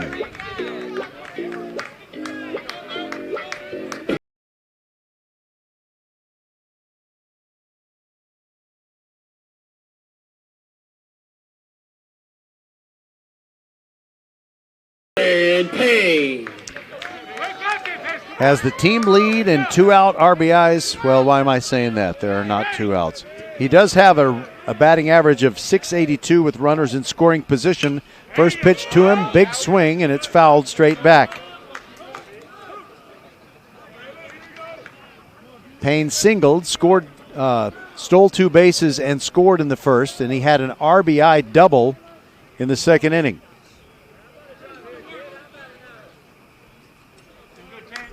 The count 0-1. Shimon, the catcher, asked for time briefly. Now everybody is set for Travis.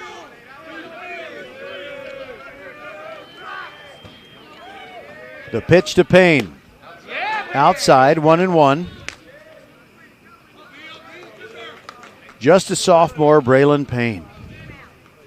Very exciting, thinking about what he can do for this team over the next 2 seasons.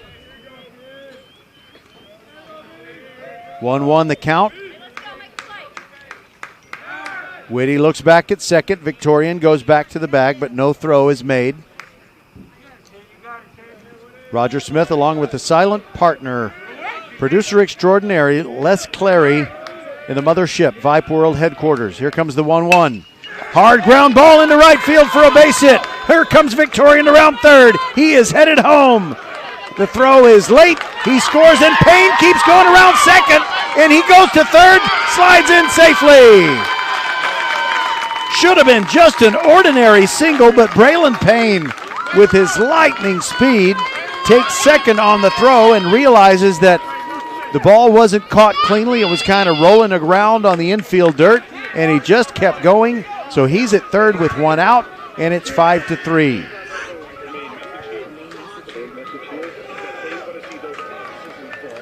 Well, he just makes things happen every time he gets up there. Number 11, Braden Malfetto. So Braden Malfetto now walked in the first, flied out to right field, and pretty deep in the second. Whitty brings the pitch, breaking ball in the dirt, and it's 1-0. Malfetto has a very good batting eye, doesn't usually chase pitches.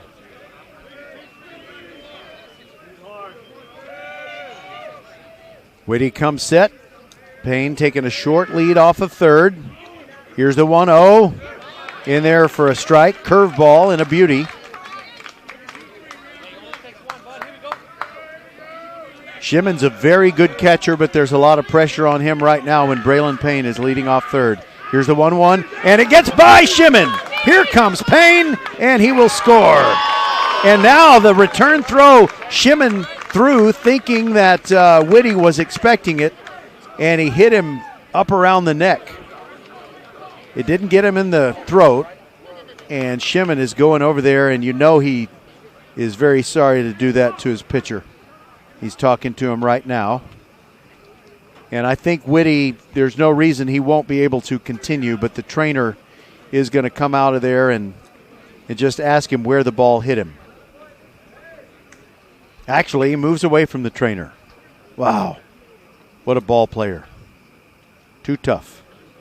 June Tomlin, the outstanding trainer for Elkins, comes out of the dugout. So it was a student trainer from Travis, and Whitty just wants to be given a little bit of time to shake it off.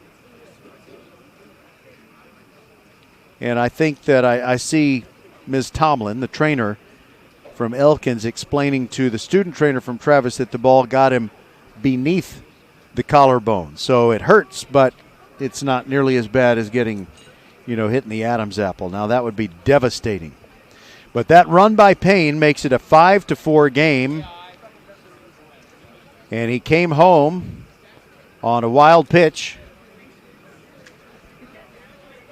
And I think that Whitty looked like he was so upset with throwing the wild pitch that he didn't really run that hard home to cover the plate, but he also knew Braylon Payne was running, and Payne stepped on the plate with really no play to be made. So it is 5-4. Malfetto will continue batting. The count is 2-1. It's a one-run game, just one out in the bottom of the fourth inning. Now Whitty and Coach Grimm are talking to one of the umpires, so I think there might be a change that's going to be made, and it is Josh Shimon. Shimon is going to pitch. He'll come out from behind the plate. He's the new pitcher, and Benavides takes over as the catcher. And Whitty, I think, is going to take one of the fielding positions, although I'm not sure about that. He's still shaking off that throw from his catcher that hit him. And right as the throw was coming in, Payne, I think not on purpose, of course, Payne was crossing the plate and the flight of the ball was obstructed from Whitty. Looks like Whitty is going to play first base. So Dylan Kinney leaves the field, but he could be available for relief pitching. 20, Josh Shimon. All right, for Josh Shimon, let's give you his numbers. 23 innings. He does have a save, although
business in the bottom of the fourth. And Malfetto has had to stand around for a long time.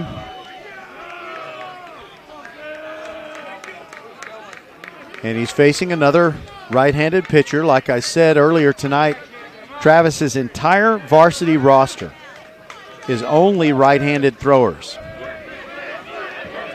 And Shimon takes a deep breath, winds, and brings it to Malfetto. In there for a strike, 2-2.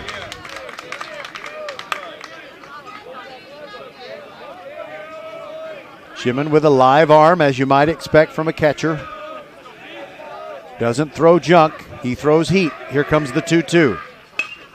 That is sprayed foul on the right side into the bullpen that the Travis Tigers might be using later on. I do see some stirring down there.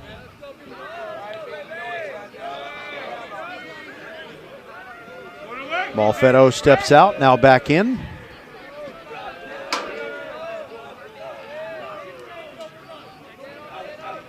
Shimon rocks in, fires the 3-2, and that is sprayed into right field. A little blooper, and it gets down.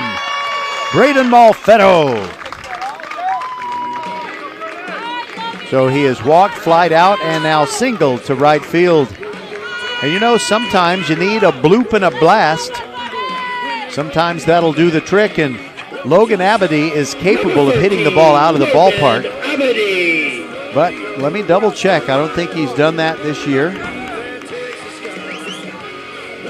No, he has not. Now, this would be a great time for it as far as the Elkins Knights are concerned. Shimon looks over there at Malfetto. First pitch, up and away for a ball.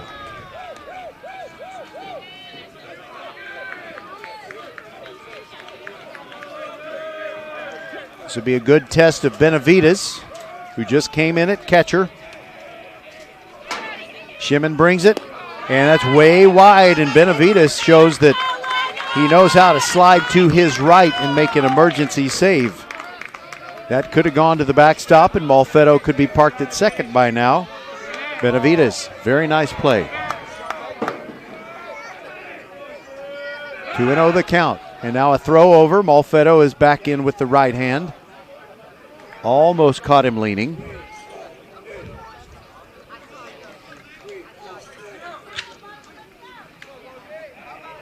Abedy ready, here it comes. Outside, and the count is 3-0.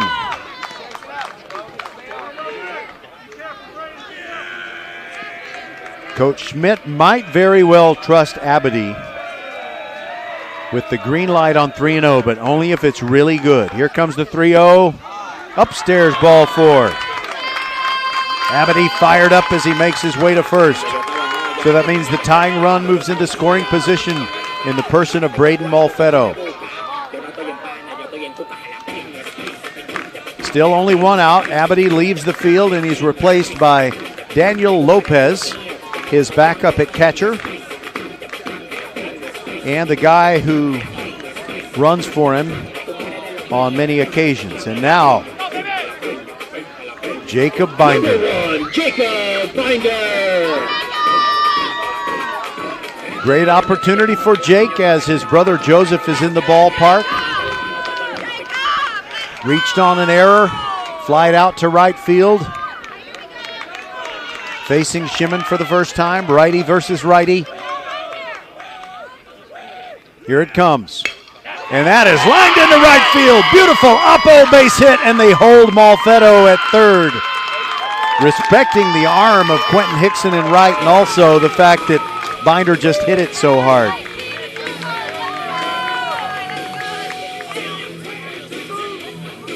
Third hit of the inning. And the bases are loaded. Malfetto at third. Lopez running for Abedy at second, and Binder at first, and Adam Wade. Number 19, Adam Wade. He was the starting pitcher. He's on the hook for the loss, but what an opportunity to turn himself into a no-decision man. And perhaps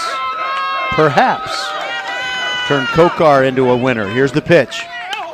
Swings and fouls it back. Crowd starting to buzz here at the Castle Rick Carpenter Field.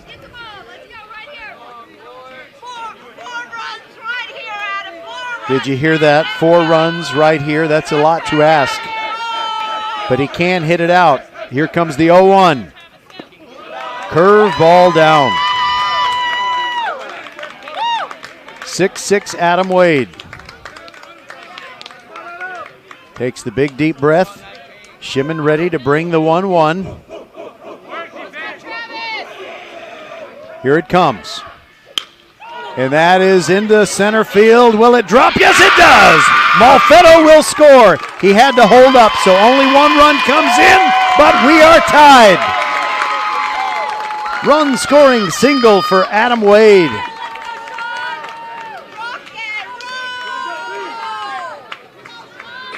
Somebody said rock and roll. It was a female voice, so I know it wasn't Mark Vandermeer. All right, Sean Kokar comes up now. Bases still loaded. He's 0 for 2, grounded out to third base in the third. Here's the pitch. Big rip, comes up empty, 0-1. But the fans cheer their encouragement.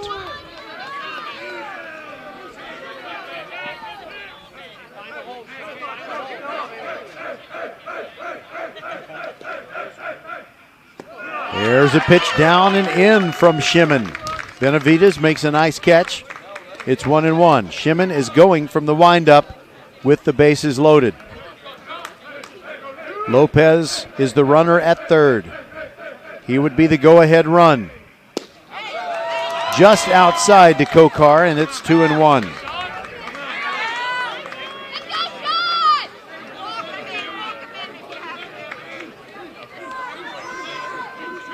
Shimon gets the sign from Benavides.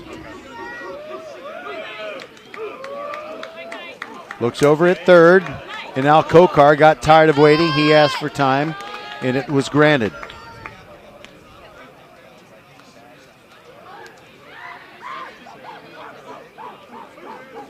Now he's back in.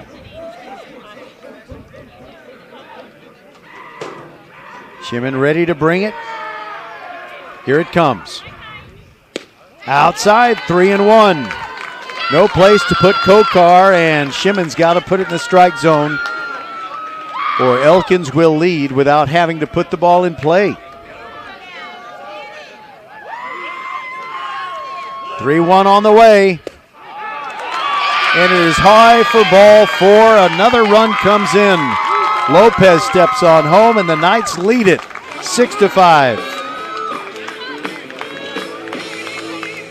That pitch was pretty close, but I was looking for a reaction from Shimon, and I didn't see it, so I guess he was okay with the pitch call.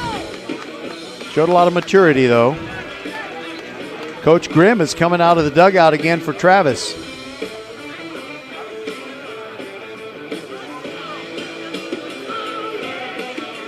We'll take a break and be back. The Knights have taken the lead, and they're still batting. 4 runs already in the fourth.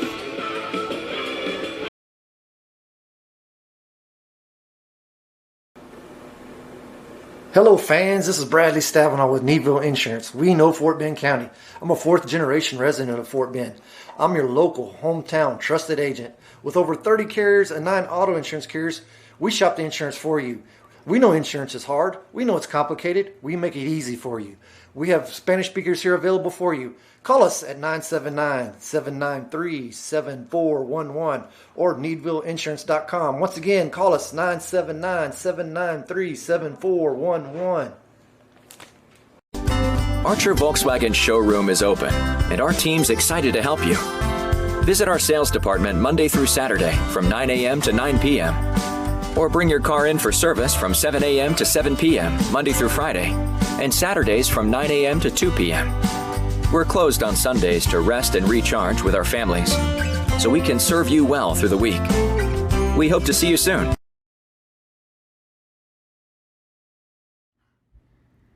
Hey, batter, batter, batter, swing! Oops, should have said driver. We love baseball season at First Tire and Automotive and want to see you swing by for great deals. $50 off brake pad replacement, buy one get one free windshield wiper blades, $100 off 4 tires or $50 off 2 tires, and save up to $100 on Michelin, Continental, Goodyear, and Hercules tires. Head to the website firsttireandauto.com and make your appointment today at any of the 4 convenient locations in Sugar Land and Cinco Ranch. All 4 stores open on Saturday. firsttireandauto.com. Coach Rick Grimm has made a move for Travis, going to his 3rd pitcher of the night. It is right-hander Devin Cummings. Josh Shimon goes into the dugout, puts the catcher's gear back on, and moves behind the plate where he was when this evening started. Elkins has scored 4 times in the bottom of the 4th, and they lead it 6-5. And this is a revolting development for the Austin Bulldogs. They're taking on Dulles this evening. I'm not sure the result of that, and I know how I can find out.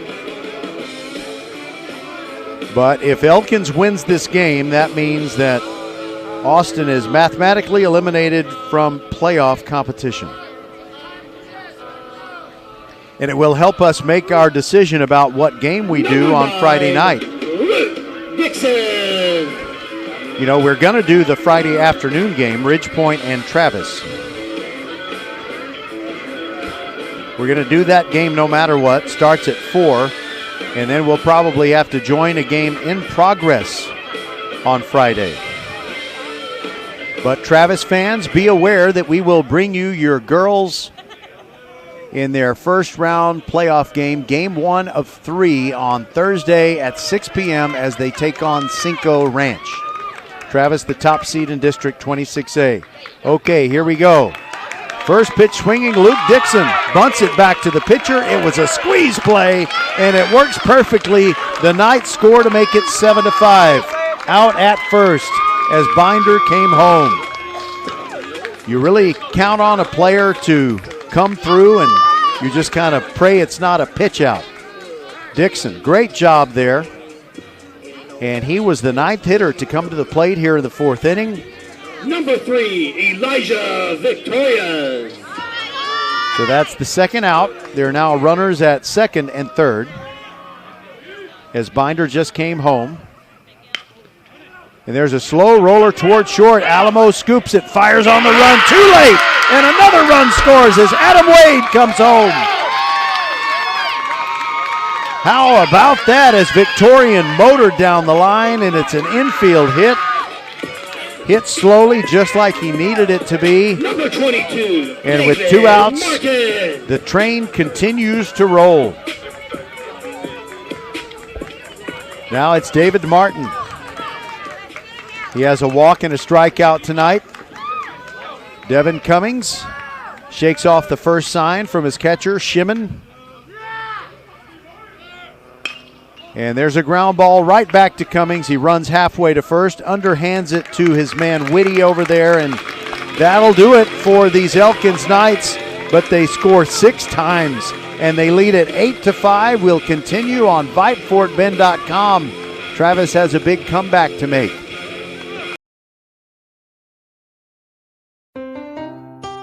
Hey, Becky G, can you play your next hit? I will, as soon as it's released. But I've got another big hit for you. Did you know that with Xfinity Internet, you get fast, reliable speeds to fit your needs and budget? Oh, that's nice. Even Wi-Fi speeds faster than a gig to power all your devices. Best of all, you could save up to $400 a year on your wireless bill when you add Xfinity Mobile. It's official. That's a hit. Hey, we're on the radio. Now everyone can get the best value with Xfinity. Can your internet do that?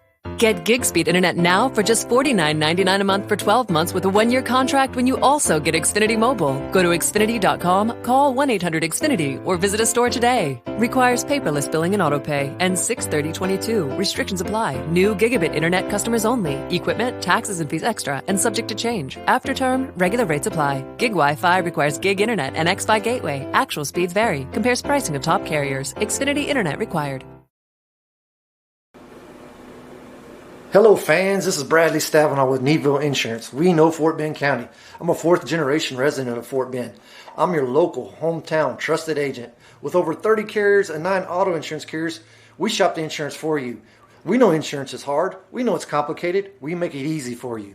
We have Spanish speakers here available for you. Call us at 979-793-7411 or needvilleinsurance.com. Once again, call us 979-793-7411. Top of the fifth, and Josh Shimon, first pitch swinging line drive into center field. Payne gets it back in, but that's what a leader does right there, baby.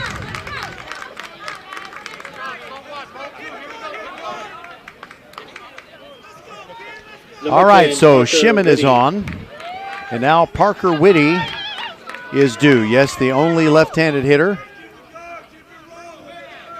He was the starting pitcher, but now he's at first base, and he stands in.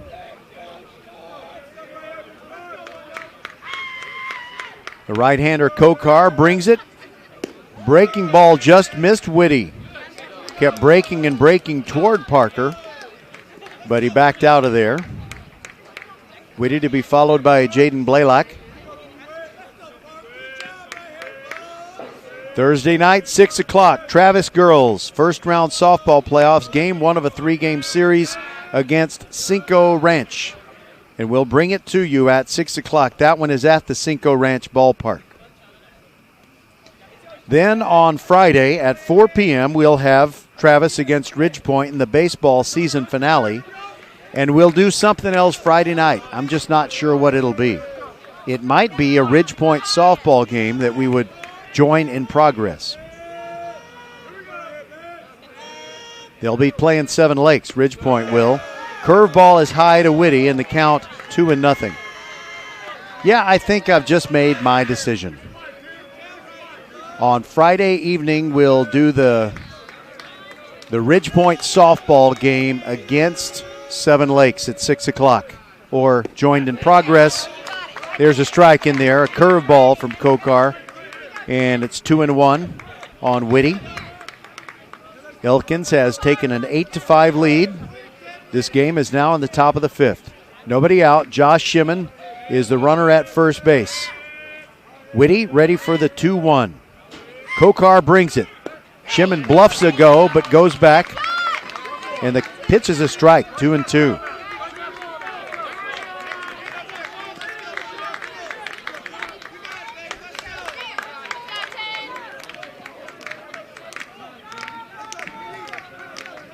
Clapping in the Travis dugout, trying to get something going. The 2-2. Whitty lines one down the right side, but it hooks foul. Bounces off the side fence and rolls almost all the way to the wall. Benavides comes out of the dugout, and he's chasing it down. And we'll await another 2-2.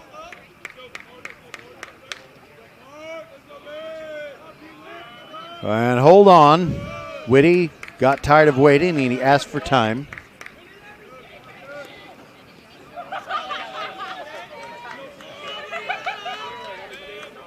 All right, so Austin leads.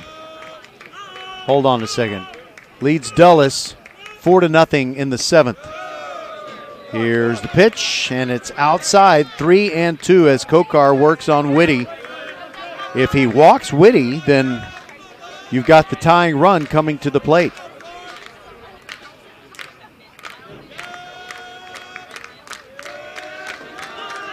Kokar brings the payoff, and it's a ground ball. Could be two. Malfetto to Binder, on to first, but high throw. They'll only get one. But that's okay if you're Elkins. You feel good about that. So safe on the fielder's choice. Shimon is out, and it went 4-6. Now Jaden Blaylock, the second baseman. When he came up in the second, he walked, but he was caught stealing.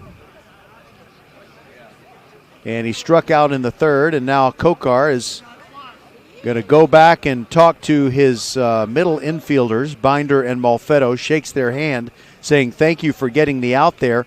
But Brent Schmidt has called timeout for the Knights. He wants to talk to the umpires who are Well, he's complaining basically that Shimon, with his slide, interfered with the opportunity for Binder to make a good throw. But nothing's going to change. Blaylock steps in there with one out and a runner at first, and his team trailing 8-5 in the top of the fifth.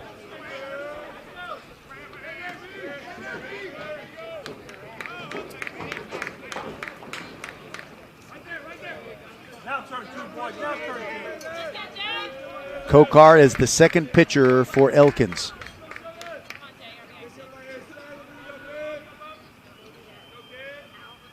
Blaylock ready, looks at a curveball and it's high.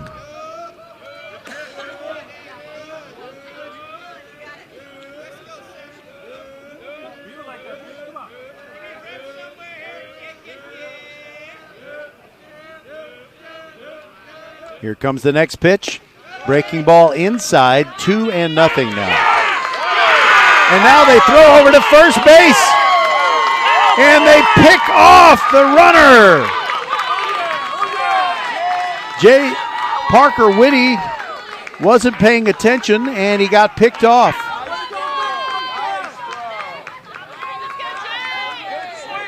Oh, that helps. That helps if you're the Knights.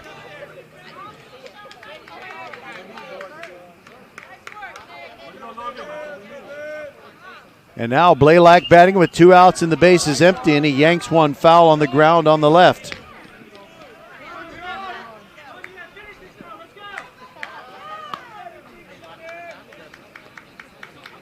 Oh, Travis just really missing out on some opportunities here, and I understand that Austin Bulldogs fans are listening to this broadcast, and I don't have good news for them. They need Travis to win tonight to keep their playoff hopes alive.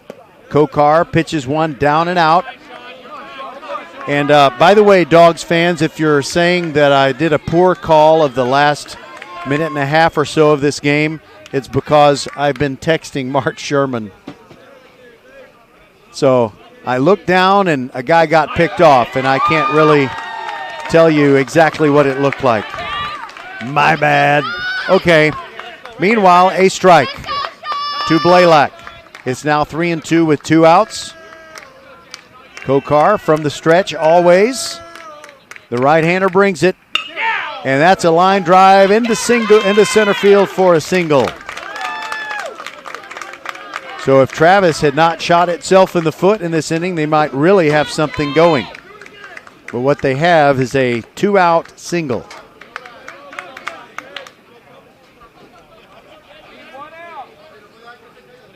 Number 17. 2 hits in the inning, but no runs to show for it. And a guy is at first with 2 outs.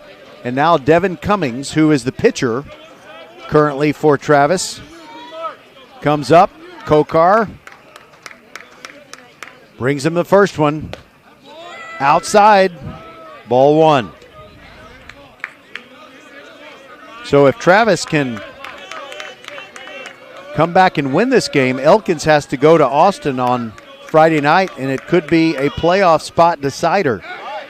The 1-0 pitch is in there for a strike to Cummings.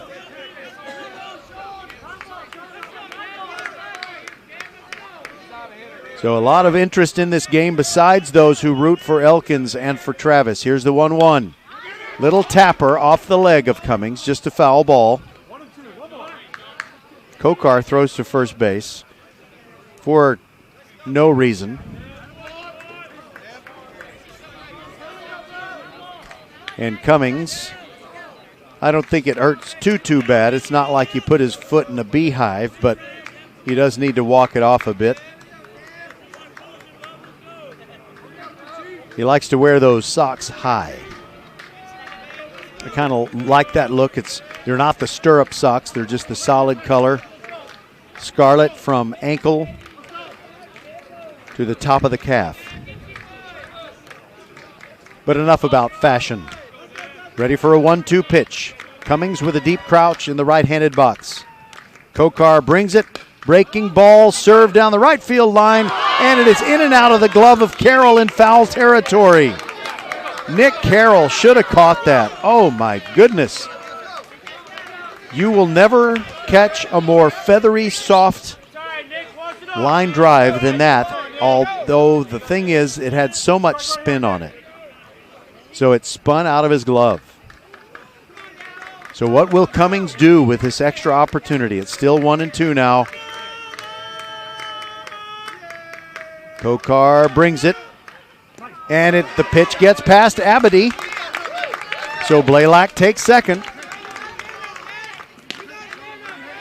So there are 2 outs, but it is helpful to Travis that it takes off the force. Now the count 2-2 on Cummings. 8-5, Travis trails. Tigers fans and Austin Bulldog fans desperately want Travis to win tonight. Kokar brings it. And it's a ground ball right back to Kokar. He runs toward first, underhands it to Carroll, and that will retire the side in the top of the 5th. So Travis makes some noise, but the Tigers don't score. They still trail it 8-5 as we go to the bottom of the 5th. This is VypeFortBend.com.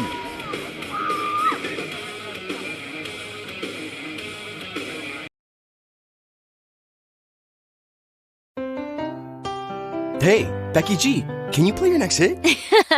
I will, as soon as it's released. But I've got another big hit for you. Did you know that with Xfinity Internet, you get fast, reliable speeds to fit your needs and budget? Oh, that's nice. Even Wi-Fi speeds faster than a gig to power all your devices. Best of all, you could save up to $400 a year on your wireless bill when you add Xfinity Mobile. It's official. That's a hit. Hey, we're on the radio. Now everyone can get the best value with Xfinity. Can your internet do that? Get gig speed internet now for just $49.99 a month for 12 months with a 1-year contract when you also get Xfinity Mobile. Go to Xfinity.com, call 1-800-XFINITY, or visit a store today. Requires paperless billing and autopay. Ends 6/30/22. Restrictions apply. New gigabit internet customers only. Equipment, taxes and fees extra and subject to change. After term, regular rates apply. Gig Wi-Fi requires gig internet and X-Fi gateway. Actual speeds vary. Compares pricing of top carriers. Xfinity internet required. So here are the details on that Austin win over Dulles tonight. They beat them 4-0. Mark Tisdale had a big offensive night. Ryan Dugas, a no-hitter through 5 1/3 innings, and Tyler Doe finished off the win for the Dogs. And as Walter Cronkite famously said near the end of the movie Apollo 13, in reference in this context to Dogs fans, all we can do now is listen and hope. Number 18, Braylon Payne. All right. Braylon Payne, look out. He always has that Shaka Khan walk-up song, which I think is awesome. Braylon Payne to lead it off in the bottom of the 5th, and he takes the first pitch. Actually it was in there for a strike. Malfetto and Abedy to follow. Payne has been a real burr under the saddle for the Travis Tigers. Lefty waiting for the pitch from Cummings. That's on the outside corner for strike 2. In the first inning, Payne singled, stole 2 bases, and came on home on a wild pitch or a passed ball. Doubled and drove home a run in the second as the third pitch to him is down for a ball. So an RBI double in the second and a single, and he scored a run in the fourth. What's going on here? So Payne has called timeout, or maybe the umpire has called timeout.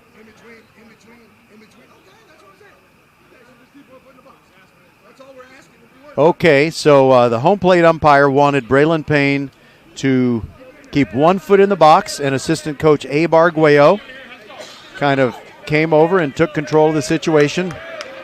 And so Braylon will have to keep 1 foot in the box at all times. Okay, here's the 1-2. And that pitch almost hit him in the foot. It's down and in for a ball, 2-2. They're chanting Braylon from the third base dugout. Here's the 2-2. Swing and a miss. And down he goes.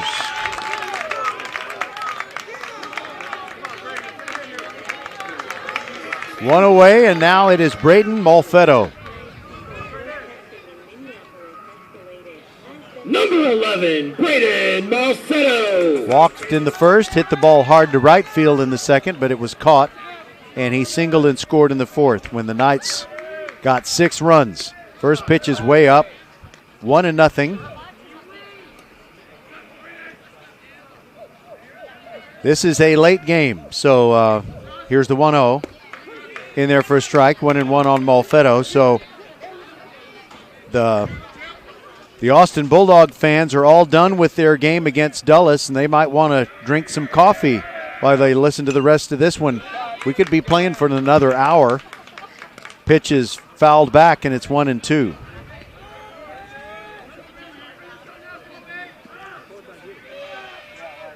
I'm not going to regret this in the morning, but I'm going to be tired.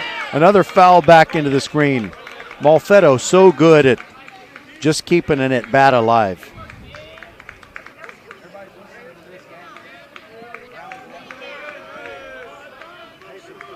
Cummings from the stretch with nobody on.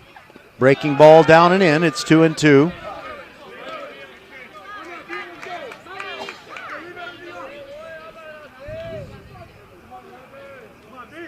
No wind whatsoever blowing here at the Castle, Rick Carpenter Field. Here's the 2-2. And he couldn't help it. He went around, swinging strike 3. 2 strikeouts in the inning for Cummings. Now Abedy.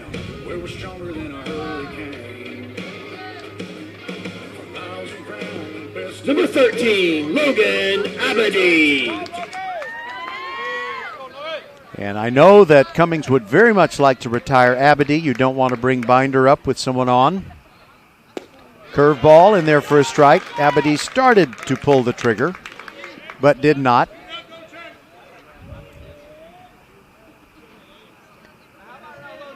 Cummings brings the 0-1. Big hook, but it's high. 1-1. What's the temperature here in Missouri City? Still 73. Pitch on the way. High fly ball to left field. Luke Donham rushing in, diving catch, and it gets out of his glove. And Abedy is on, and you got to give him a base hit there because Donham had to make a long, long run. Just a single for Abedy, and a nice effort by Donham.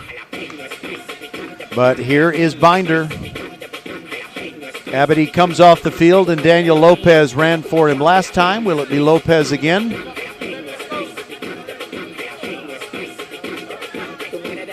Lopez wasn't really ready, or he was looking for a batting helmet or something. Now he's going out there. Binder reached on an error. Flied out to deep right field, singled and scored in that big fourth inning. Number 1, Jacob Binder. So he's 1 for 3.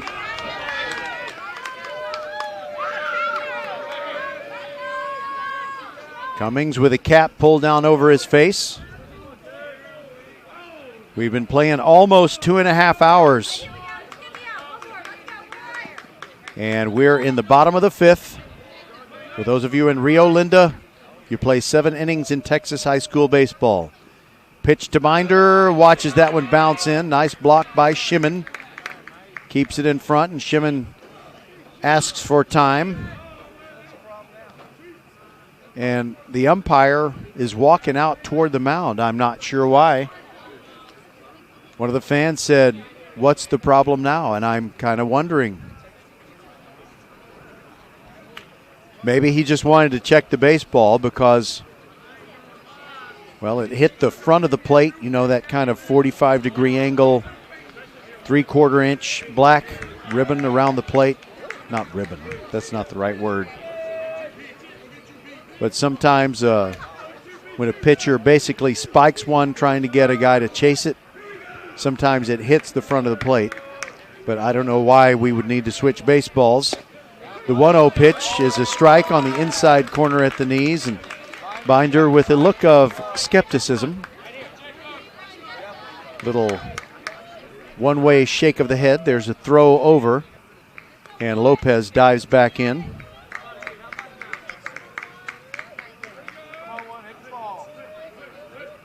Binder ready. Here it comes. And that is high in the air. I mean, that is so high above the light standards you can't even see it, but it's out of play. Wow, that is a high pop-up.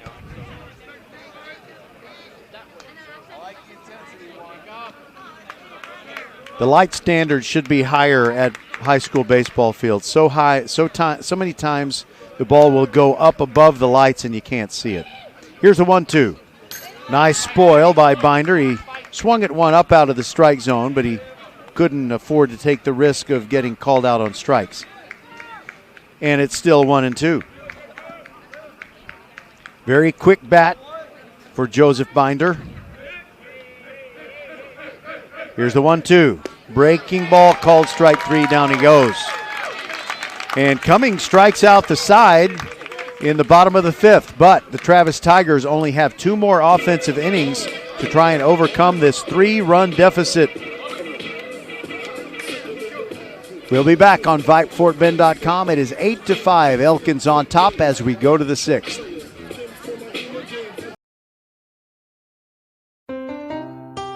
Hey, Becky G, can you play your next hit? I will, as soon as it's released. But I've got another big hit for you. Did you know that with Xfinity Internet, you get fast, reliable speeds to fit your needs and budget? Oh, that's nice. Even Wi-Fi speeds faster than a gig to power all your devices. Best of all, you could save up to $400 a year on your wireless bill when you add Xfinity Mobile. It's official. That's a hit. Hey, we're on the radio. Now everyone can get the best value with Xfinity. Can your internet do that? Get gig speed internet now for just $49.99 a month for 12 months with a 1-year contract when you also get Xfinity Mobile. Go to Xfinity.com, call 1-800-XFINITY, or visit a store today. Requires paperless billing and autopay. Ends 6/30/22. Restrictions apply. New gigabit internet customers only. Equipment, taxes and fees extra and subject to change. After term, regular rates apply. Gig Wi-Fi requires gig internet and X-Fi gateway. Actual speeds vary. Compares pricing of top carriers. Xfinity internet required. We see all you do to get work done, whether it's keeping your office clean or redesigning your space for 3 or 300. Our business is to keep business going. Buy online and pick up in store, or get free next business day shipping at Office Depot, OfficeMax, and OfficeDepot.com. We want to thank the folks at Office Depot, Southwest Freeway at Williams Trace in Sugar Land for taking care of business every day so we can bring you Fort Bend County sports every week. The Knights have gone to a new pitcher. It is Logan Abadie. Daniel Lopez takes over as the catcher. Let's tell you about Logan Abadie's pitching. Thus far this year, he has a win-loss record of 4-0. 25 1/3 innings. This is his 10th pitching appearance, and most of them have been out of the bullpen. Luke Donham. Luke Donham leads off here in the top of the 6th, and the first pitch from Abadie is upstairs, and it just misses the visor of his batting helmet.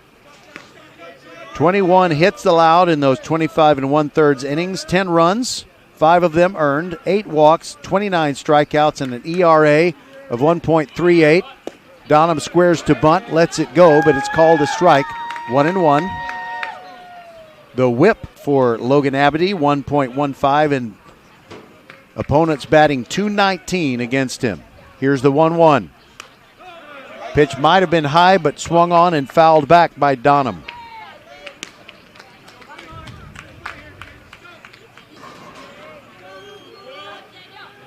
Donham then back to the top of the order, Quentin Hickson and Stephen Brown. Abadie brings it. Curve ball high.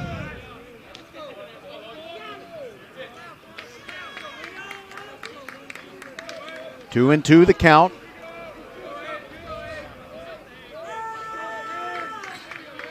Here it comes. Way outside. Lopez backhands it.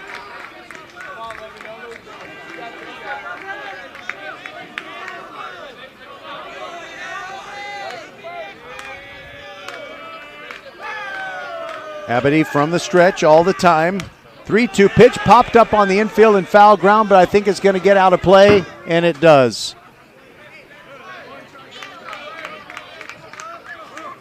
Lopez found it, gave it a look, thought he might be able to get it, but it was not to be. And we'll have another 3-2 pitch.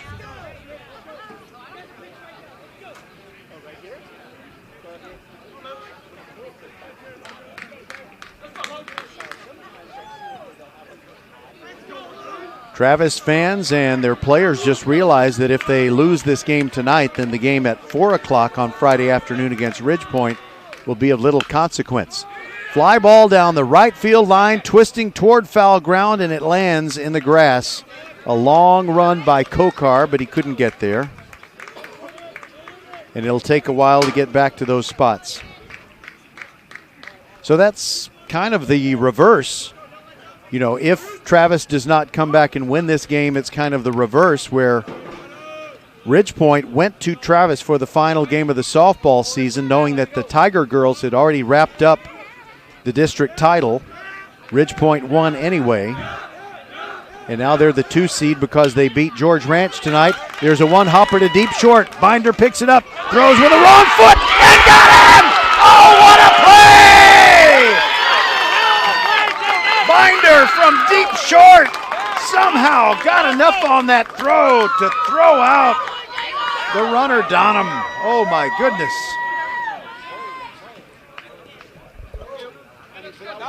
That'll be Hickson. I might have said Dixon earlier, but it's Hickson. Wow, 6-3, and you can hang a star on that, baby.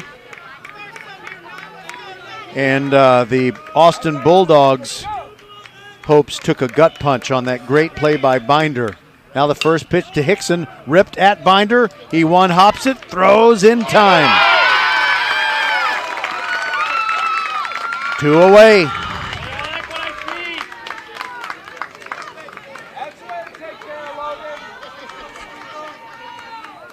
Stephen Brown now bats for Travis. Wants to give Lathan Bazard a chance. He waits on deck. Abity brings it way outside. Lopez backhands it again.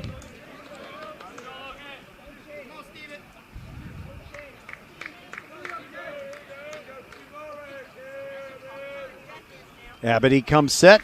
Here comes the 1-0. Down and away, 2-0.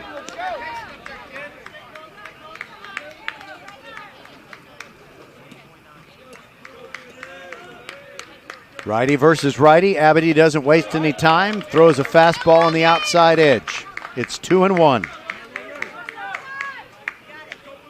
Brown steps out, now right back in.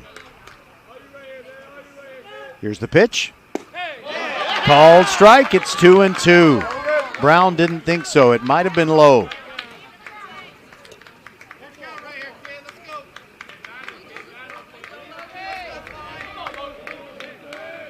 And now Brown asks for time. Indeed, here we go again, somebody said. In the still of the ninth, the Elkins Knights lead 8-5. 2-2 pitch, swung on and missed. A 1-2-3 inning for Abity. We'll go to the bottom of the 6th. The Knights still on top by a score of 8-5 on VypeFortBend.com.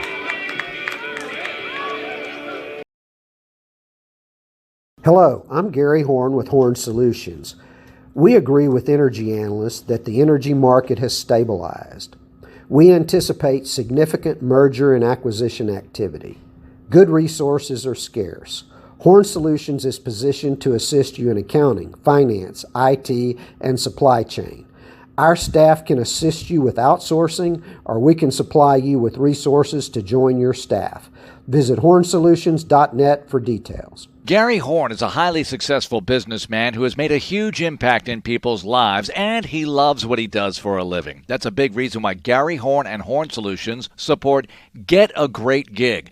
Get a Great Gig is a free job search consultation service that will help you find a job you love, whether it's to make more money or get personal fulfillment in the career of your choice. Email them at getagreatgig@gmail.com or on Twitter at getgreatgigs.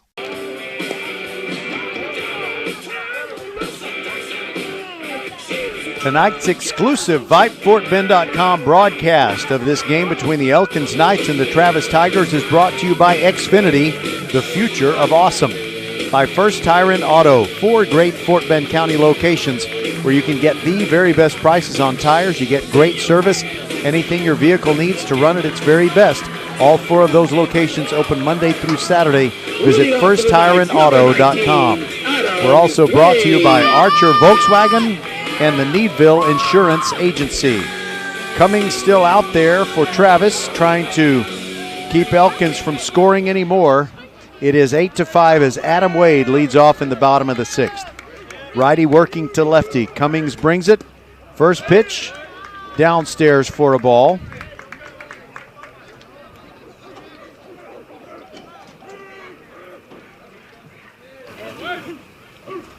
A lot of noise coming out of the Elkins dugout. That pitch is a strike at the knees and a beauty from Cummings. He brought the heat. Wade ready to take a whack at it. Here comes the 1-1. And he hit it hard and let go of the bat, and it goes into the Travis dugout. Oh, my goodness. Hit foul on the right side.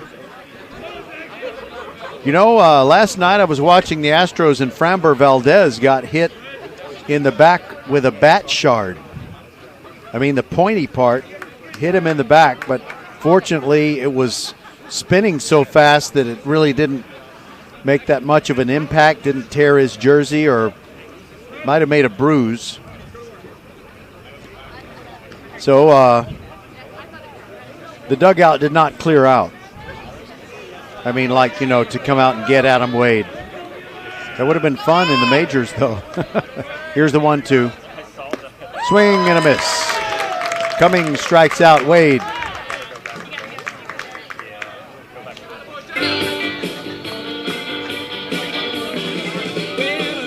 You know, the last 4 outs that Cummings has recorded have been via the strikeout. Now Kokar stands in. Sean's done a lot tonight, but he doesn't have a base hit. He did reach on a walk during that big 4th inning for Elkins where they scored 6 runs, and he takes a curveball for a strike. Cummings brings the 0-1. A little bit low, and it's 1-1. Luke Dixon waiting to bat next. Here's the 1-1. Big breaking ball, but it's high. 2-1.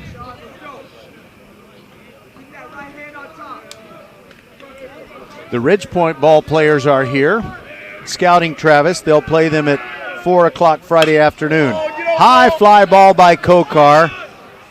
And it's going to be an easy play for Stephen Brown. He's got it.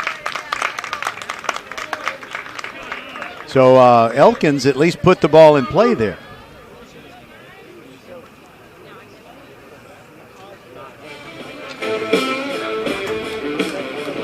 Here's Dixon. Number 9, Luke Dixon. Reached on an error, struck out, and put down a sacrifice bunt.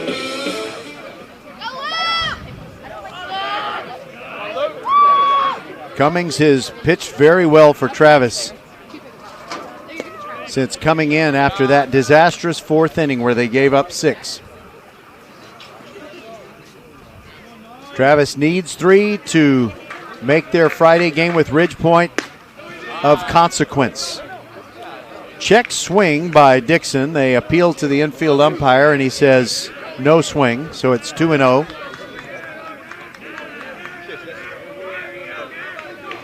Here's the 2-0. Fouled out of play to the right. Ridge Point beat Bush tonight. So they are now, let's see, 15. No, let's see. Hold on. There's a strike at the knees. It's now 2-2. They are now 12-1 in their district games. Travis has to win to have a chance to overtake them. There's a chopper over the mound. Coming in to get it is Alamo. Scoops it, but he won't have a play. In fact, it trickles through. But even if Alamo had gloved it, Dixon was still going to be safe. It's a 2-out single.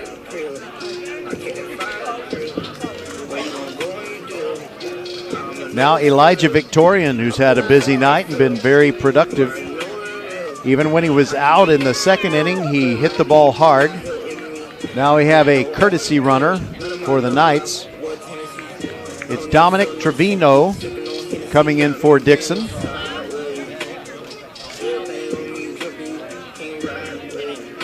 Well, Cummings has done his part to give Travis an opportunity to come back in this game. If he can just take care of Victorian, get out of this bottom of the sixth without any damage, then the Tigers will have to find a way to score 3 runs.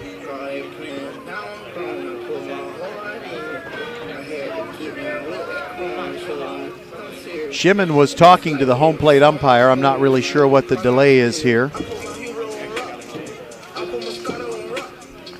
Brent Schmidt comes out of the Elkins dugout, and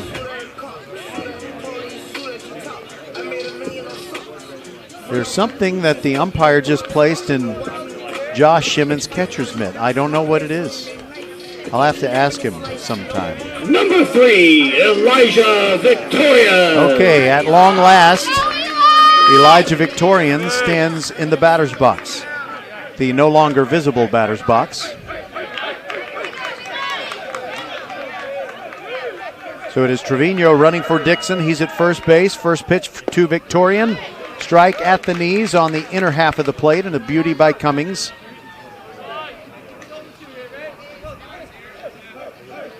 Cummings not paying too much mind to Trevino. And there's a pitch that is high, 1-1. Easy to throw a pitch to Victorian that is high.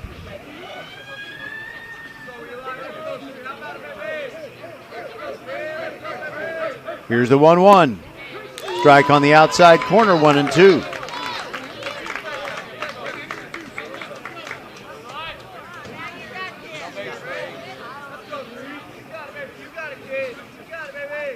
Here's the pitch. Downstairs for a ball.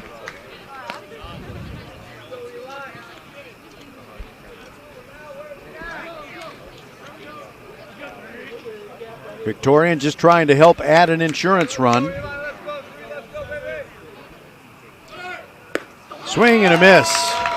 Trevino took off, but it doesn't matter because the strikeout ends the inning. We'll be back with Travis's last chance to preserve their own hopes to win the top seed in the district, as well as to keep alive the hopes of the Austin Bulldogs. It'll be Lathan Bazard, J. Isaac Alamo, and Josh Shimon when we return on VypeFortBend.com.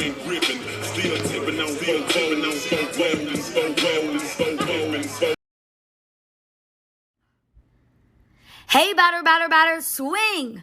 Oops, should have said driver. We love baseball season at First Tire and Automotive and want to see you swing by for great deals. $50 off brake pad replacement, buy one, get one free windshield wiper blades, $100 off 4 tires or $50 off 2 tires, and save up to $100 on Michelin, Continental, Goodyear, and Hercules tires. Head to the website firsttireandauto.com and make your appointment today at any of the 4 convenient locations in Sugar Land and Cinco Ranch. All 4 stores open on Saturday. firsttireandauto.com. Archer Volkswagen showroom is open, and our team's excited to help you.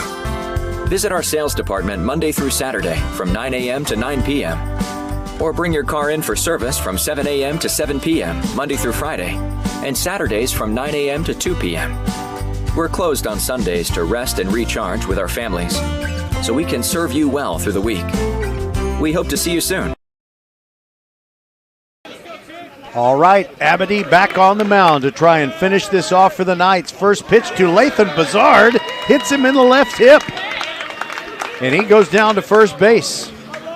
So with the Austin Bulldogs and their fans listening on VypeFortBend.com, praying for a Travis comeback, and the Ridgepoint Panthers in the stands behind me here inside Rick Carpenter Field, hoping that Elkins will just make sure that Travis is no longer a threat to be the top seed in District 26A. And Elkins wins not only means that Travis can't be the top seed, it also clinches a playoff spot for the Knights. But Bazard is at first, and now here's Alamo. First pitch inside for a ball.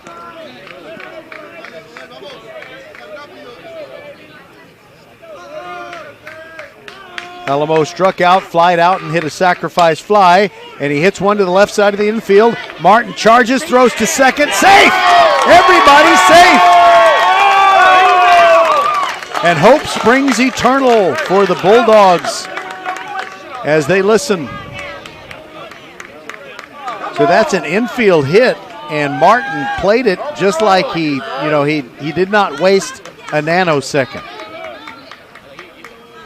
Number 20, he charged it, scooped it, made a nice throw to second, but hustling was Bazard, and he slid in ahead of what would have been a force play, and now Josh Shimon.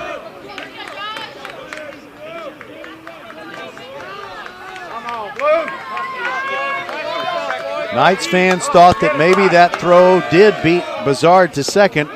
First pitch to the catcher for the Travis Tigers is a curveball strike, feathered in there by Abedy. Bazard leading off a second. Here's the 0-1. There goes Bazard, swung on and fouled out a play to the right. And the count is 0-2 on Shimon.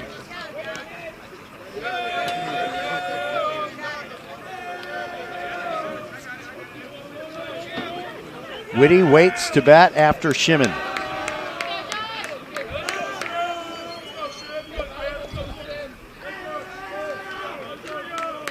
Here's the 0-2, way outside. 1-2 on Josh Shimon. Last time he was up in the fifth, he was first pitch swinging, and he lashed one into center field. He's also walked twice. And now timeout is called by Shimon, ratcheting up the tension a little bit. Abedy looks back at Bazard, brings the 1-2. Curveball just missed the inside corner. Elkins fans wanted the call. Abedy wanted it too.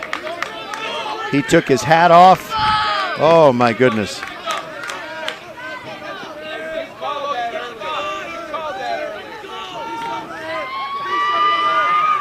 Here's the 2-2.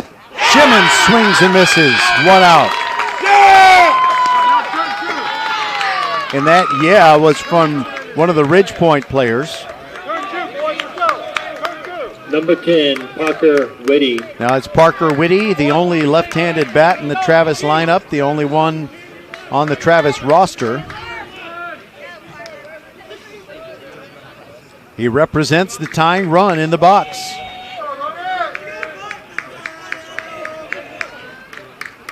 Here's the first pitch from Abedy. Right back up the middle to Abedy. Throws to second for one. On to first. Not in time. It pulled.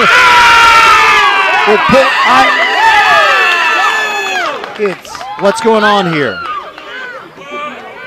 The throw pulled Wade off the bag, so it's not a double play, and the game's not over. The two umpires are talking to each other right now. Safe at first, and the game's not over. There's still a heartbeat for the Travis Tigers. So Parker Whitty reaches on the fielder's choice. Bazard is now at third, and we still have the tying run at the plate, but it's in the person of Cummings. Correction, I'm sorry, Jaden Blaylock. and a little child shall lead them. He is a freshman, and he's the last hope tonight for Travis.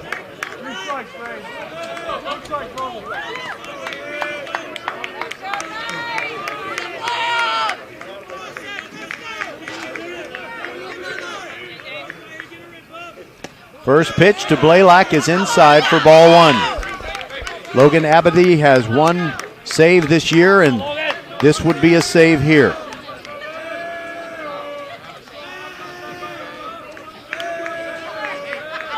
Blaylock ready. Here's the pitch. Inside, 2-0.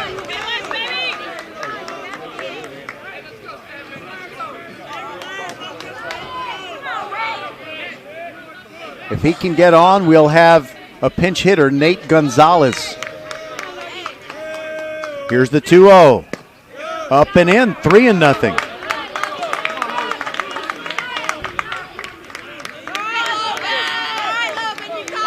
You can bet that they will have Blaylock taking all the way on this pitch.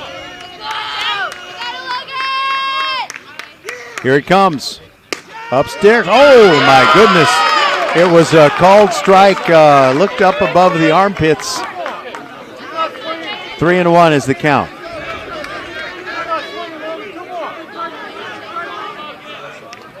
Here's the 3-1. Here's the strike. All right, with the count 3-2, you will have Whitty running off of first base. He'll get a head start. Bizard is still at third. Here we go. Fouled off. Nice spoil on the part of the freshman, Blaylock. I'll stop calling him a freshman. Takes a little walk around home plate. Steps back in there.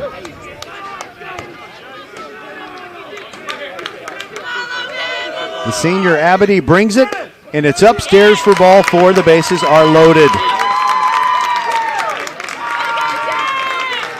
And what an opportunity, but not an easy spot for Nate Gonzalez. You've been on the bench the whole game, and now you've got to get up there and deliver with 2 outs. Nate Gonzalez. But Jason Slanina comes out of the Elkins dugout, and he wants to talk to Abadi. Another reminder that on Thursday we'll have the Travis girls in their Game 1 best-of-3 playoff against Cinco Ranch. That's Thursday at 6 p.m. first pitch. Then 4 o'clock Friday afternoon, we will have baseball. It'll be Travis against Ridgepoint, and it won't count if Travis doesn't come back and win this game. Ridgepoint will already be the number 1 seed and the champion of 26A if Travis doesn't pull this game out. So it's just a strategy discussion by Coach Slanina. Yeah, but he's not coming out. The home plate umpire does say, break it up, guys. Let's play ball. Nate Gonzalez.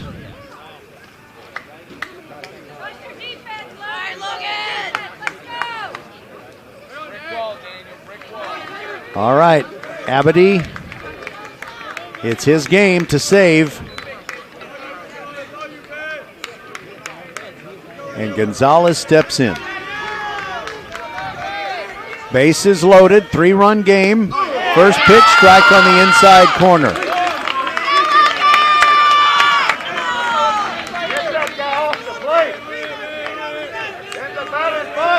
Here it comes.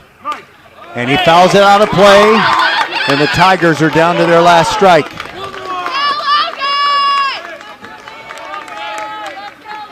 Number 13 on the mound, number 13 in the batter's box. Abadi wants to deliver one more. Here comes the 0-2 on its way. Breaking ball high, 1-2.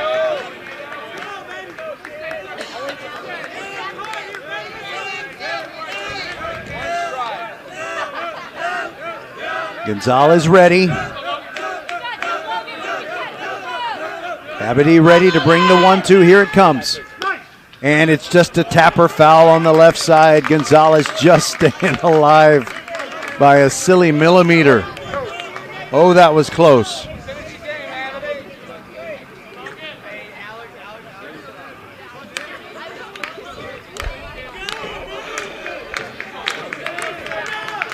Abity comes set. Here's the 1-2. And it's a ground ball toward Binder at short. He scoops it, he throws, it is high! Lazard has scored, Whitty scores, and it is 8-7. And they're runners at second and third. Binder is kneeling on the infield grass. Looks like something in the back of his right leg. He's reaching for his right calf. So the game will come to a stop for a moment, but Travis is not only very much alive, they have the go-ahead run at second base.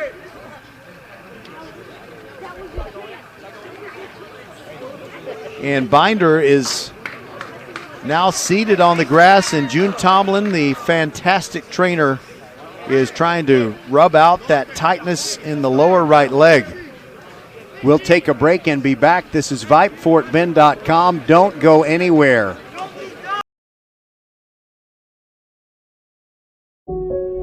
I'll never forget the day I decided to go out for the football team. Mr. Banks, the JV football coach and my history teacher, asked me to stay after class. I thought I was in trouble. He said, "Hey, Darius, have you thought about going out for football? I think you'd be great."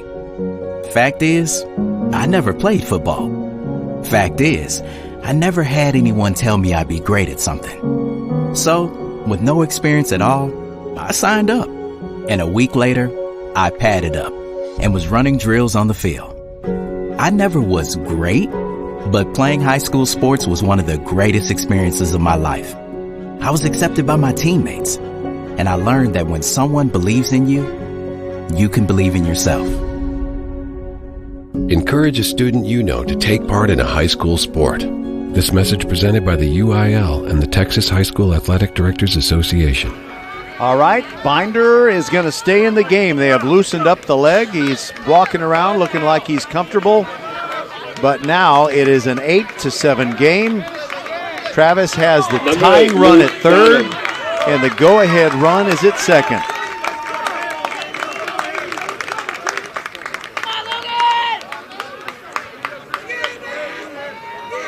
The pitch to Donham, in there for a strike. Luke Donham is 0 for 3. Would he put down a bunt just to try to get the tying run home? Abity comes set.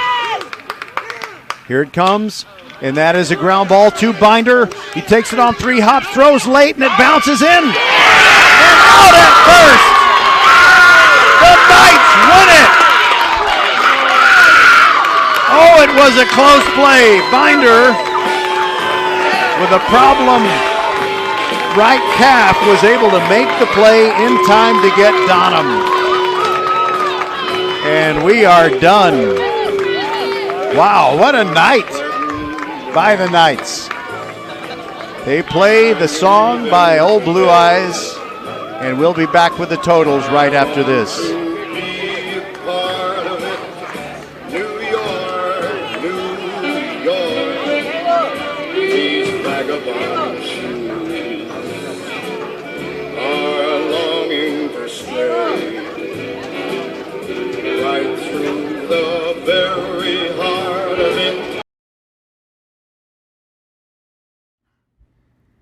Hey, batter, swing!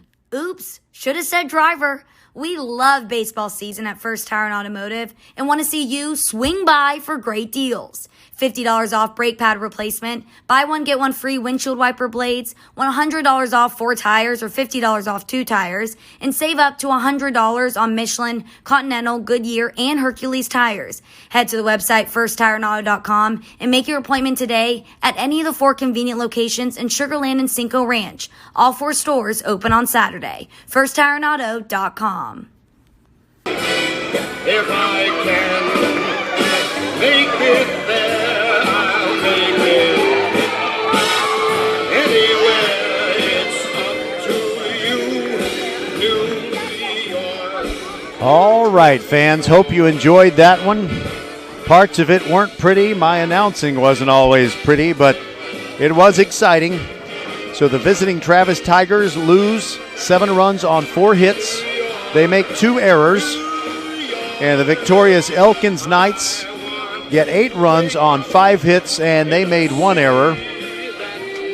And so now they improve to 9-4 in their district games, which means that they have clinched the playoff spot. I don't know what George Ranch did tonight, and frankly, I don't care at this point. But they will probably be the 3rd seed. Meanwhile, Travis will be the 2nd seed, and Ridgepoint will take them on Friday, knowing that they will be the top seed no matter what. And the Ridgepoint players had come into the ballpark and watched the end of this one after they beat Bush handily earlier this evening. Meanwhile, you had the Austin Bulldogs hoping that Travis could pull it out, and they almost did. But the win goes to the Elkins Knights. And so Roger Smith saying thank you so much for listening. It is Tuesday night. It's late. We got school tomorrow. We got to, head on home soon. But we will join you, Travis fans. I know you're disappointed with this outcome, but we will have your girls Game 1 of their Cinco Ranch series. That's Thursday night at 6 to begin that first round playoff series.